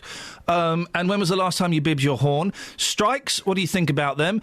We just had a caller there, Steve, who thinks that firefighters are lazy and shouldn't be called firefighters. What else have we got? Oh, yeah, emergency legislation is coming in next week. That means internet companies and phone companies are going to keep records of all of our texts and, texts, calls and emails. Where did that come from? Does that not shock you? Catherine, what I was just talking about, tell me your thoughts on that. Yeah. Very shocked. Hi, Tony and hello, I'm going to put you through appalled. now. Really? Why does it appall you so much? I don't know, maybe I'm an innocent soul, but I thought better of it than that. You don't know what I'm talking about, do you? No, I haven't got a clue.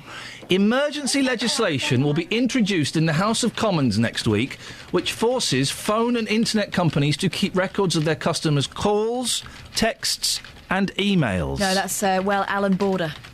Sorry? Out of order. How has this just been snuck in? I read this earlier and it didn't really register with me. I'm not accusing Simon of sneaking this in. I'm accusing the government of sneaking this in, unless Oxley is an agent of the government, which I am suspicious of. He looks the type. Yeah.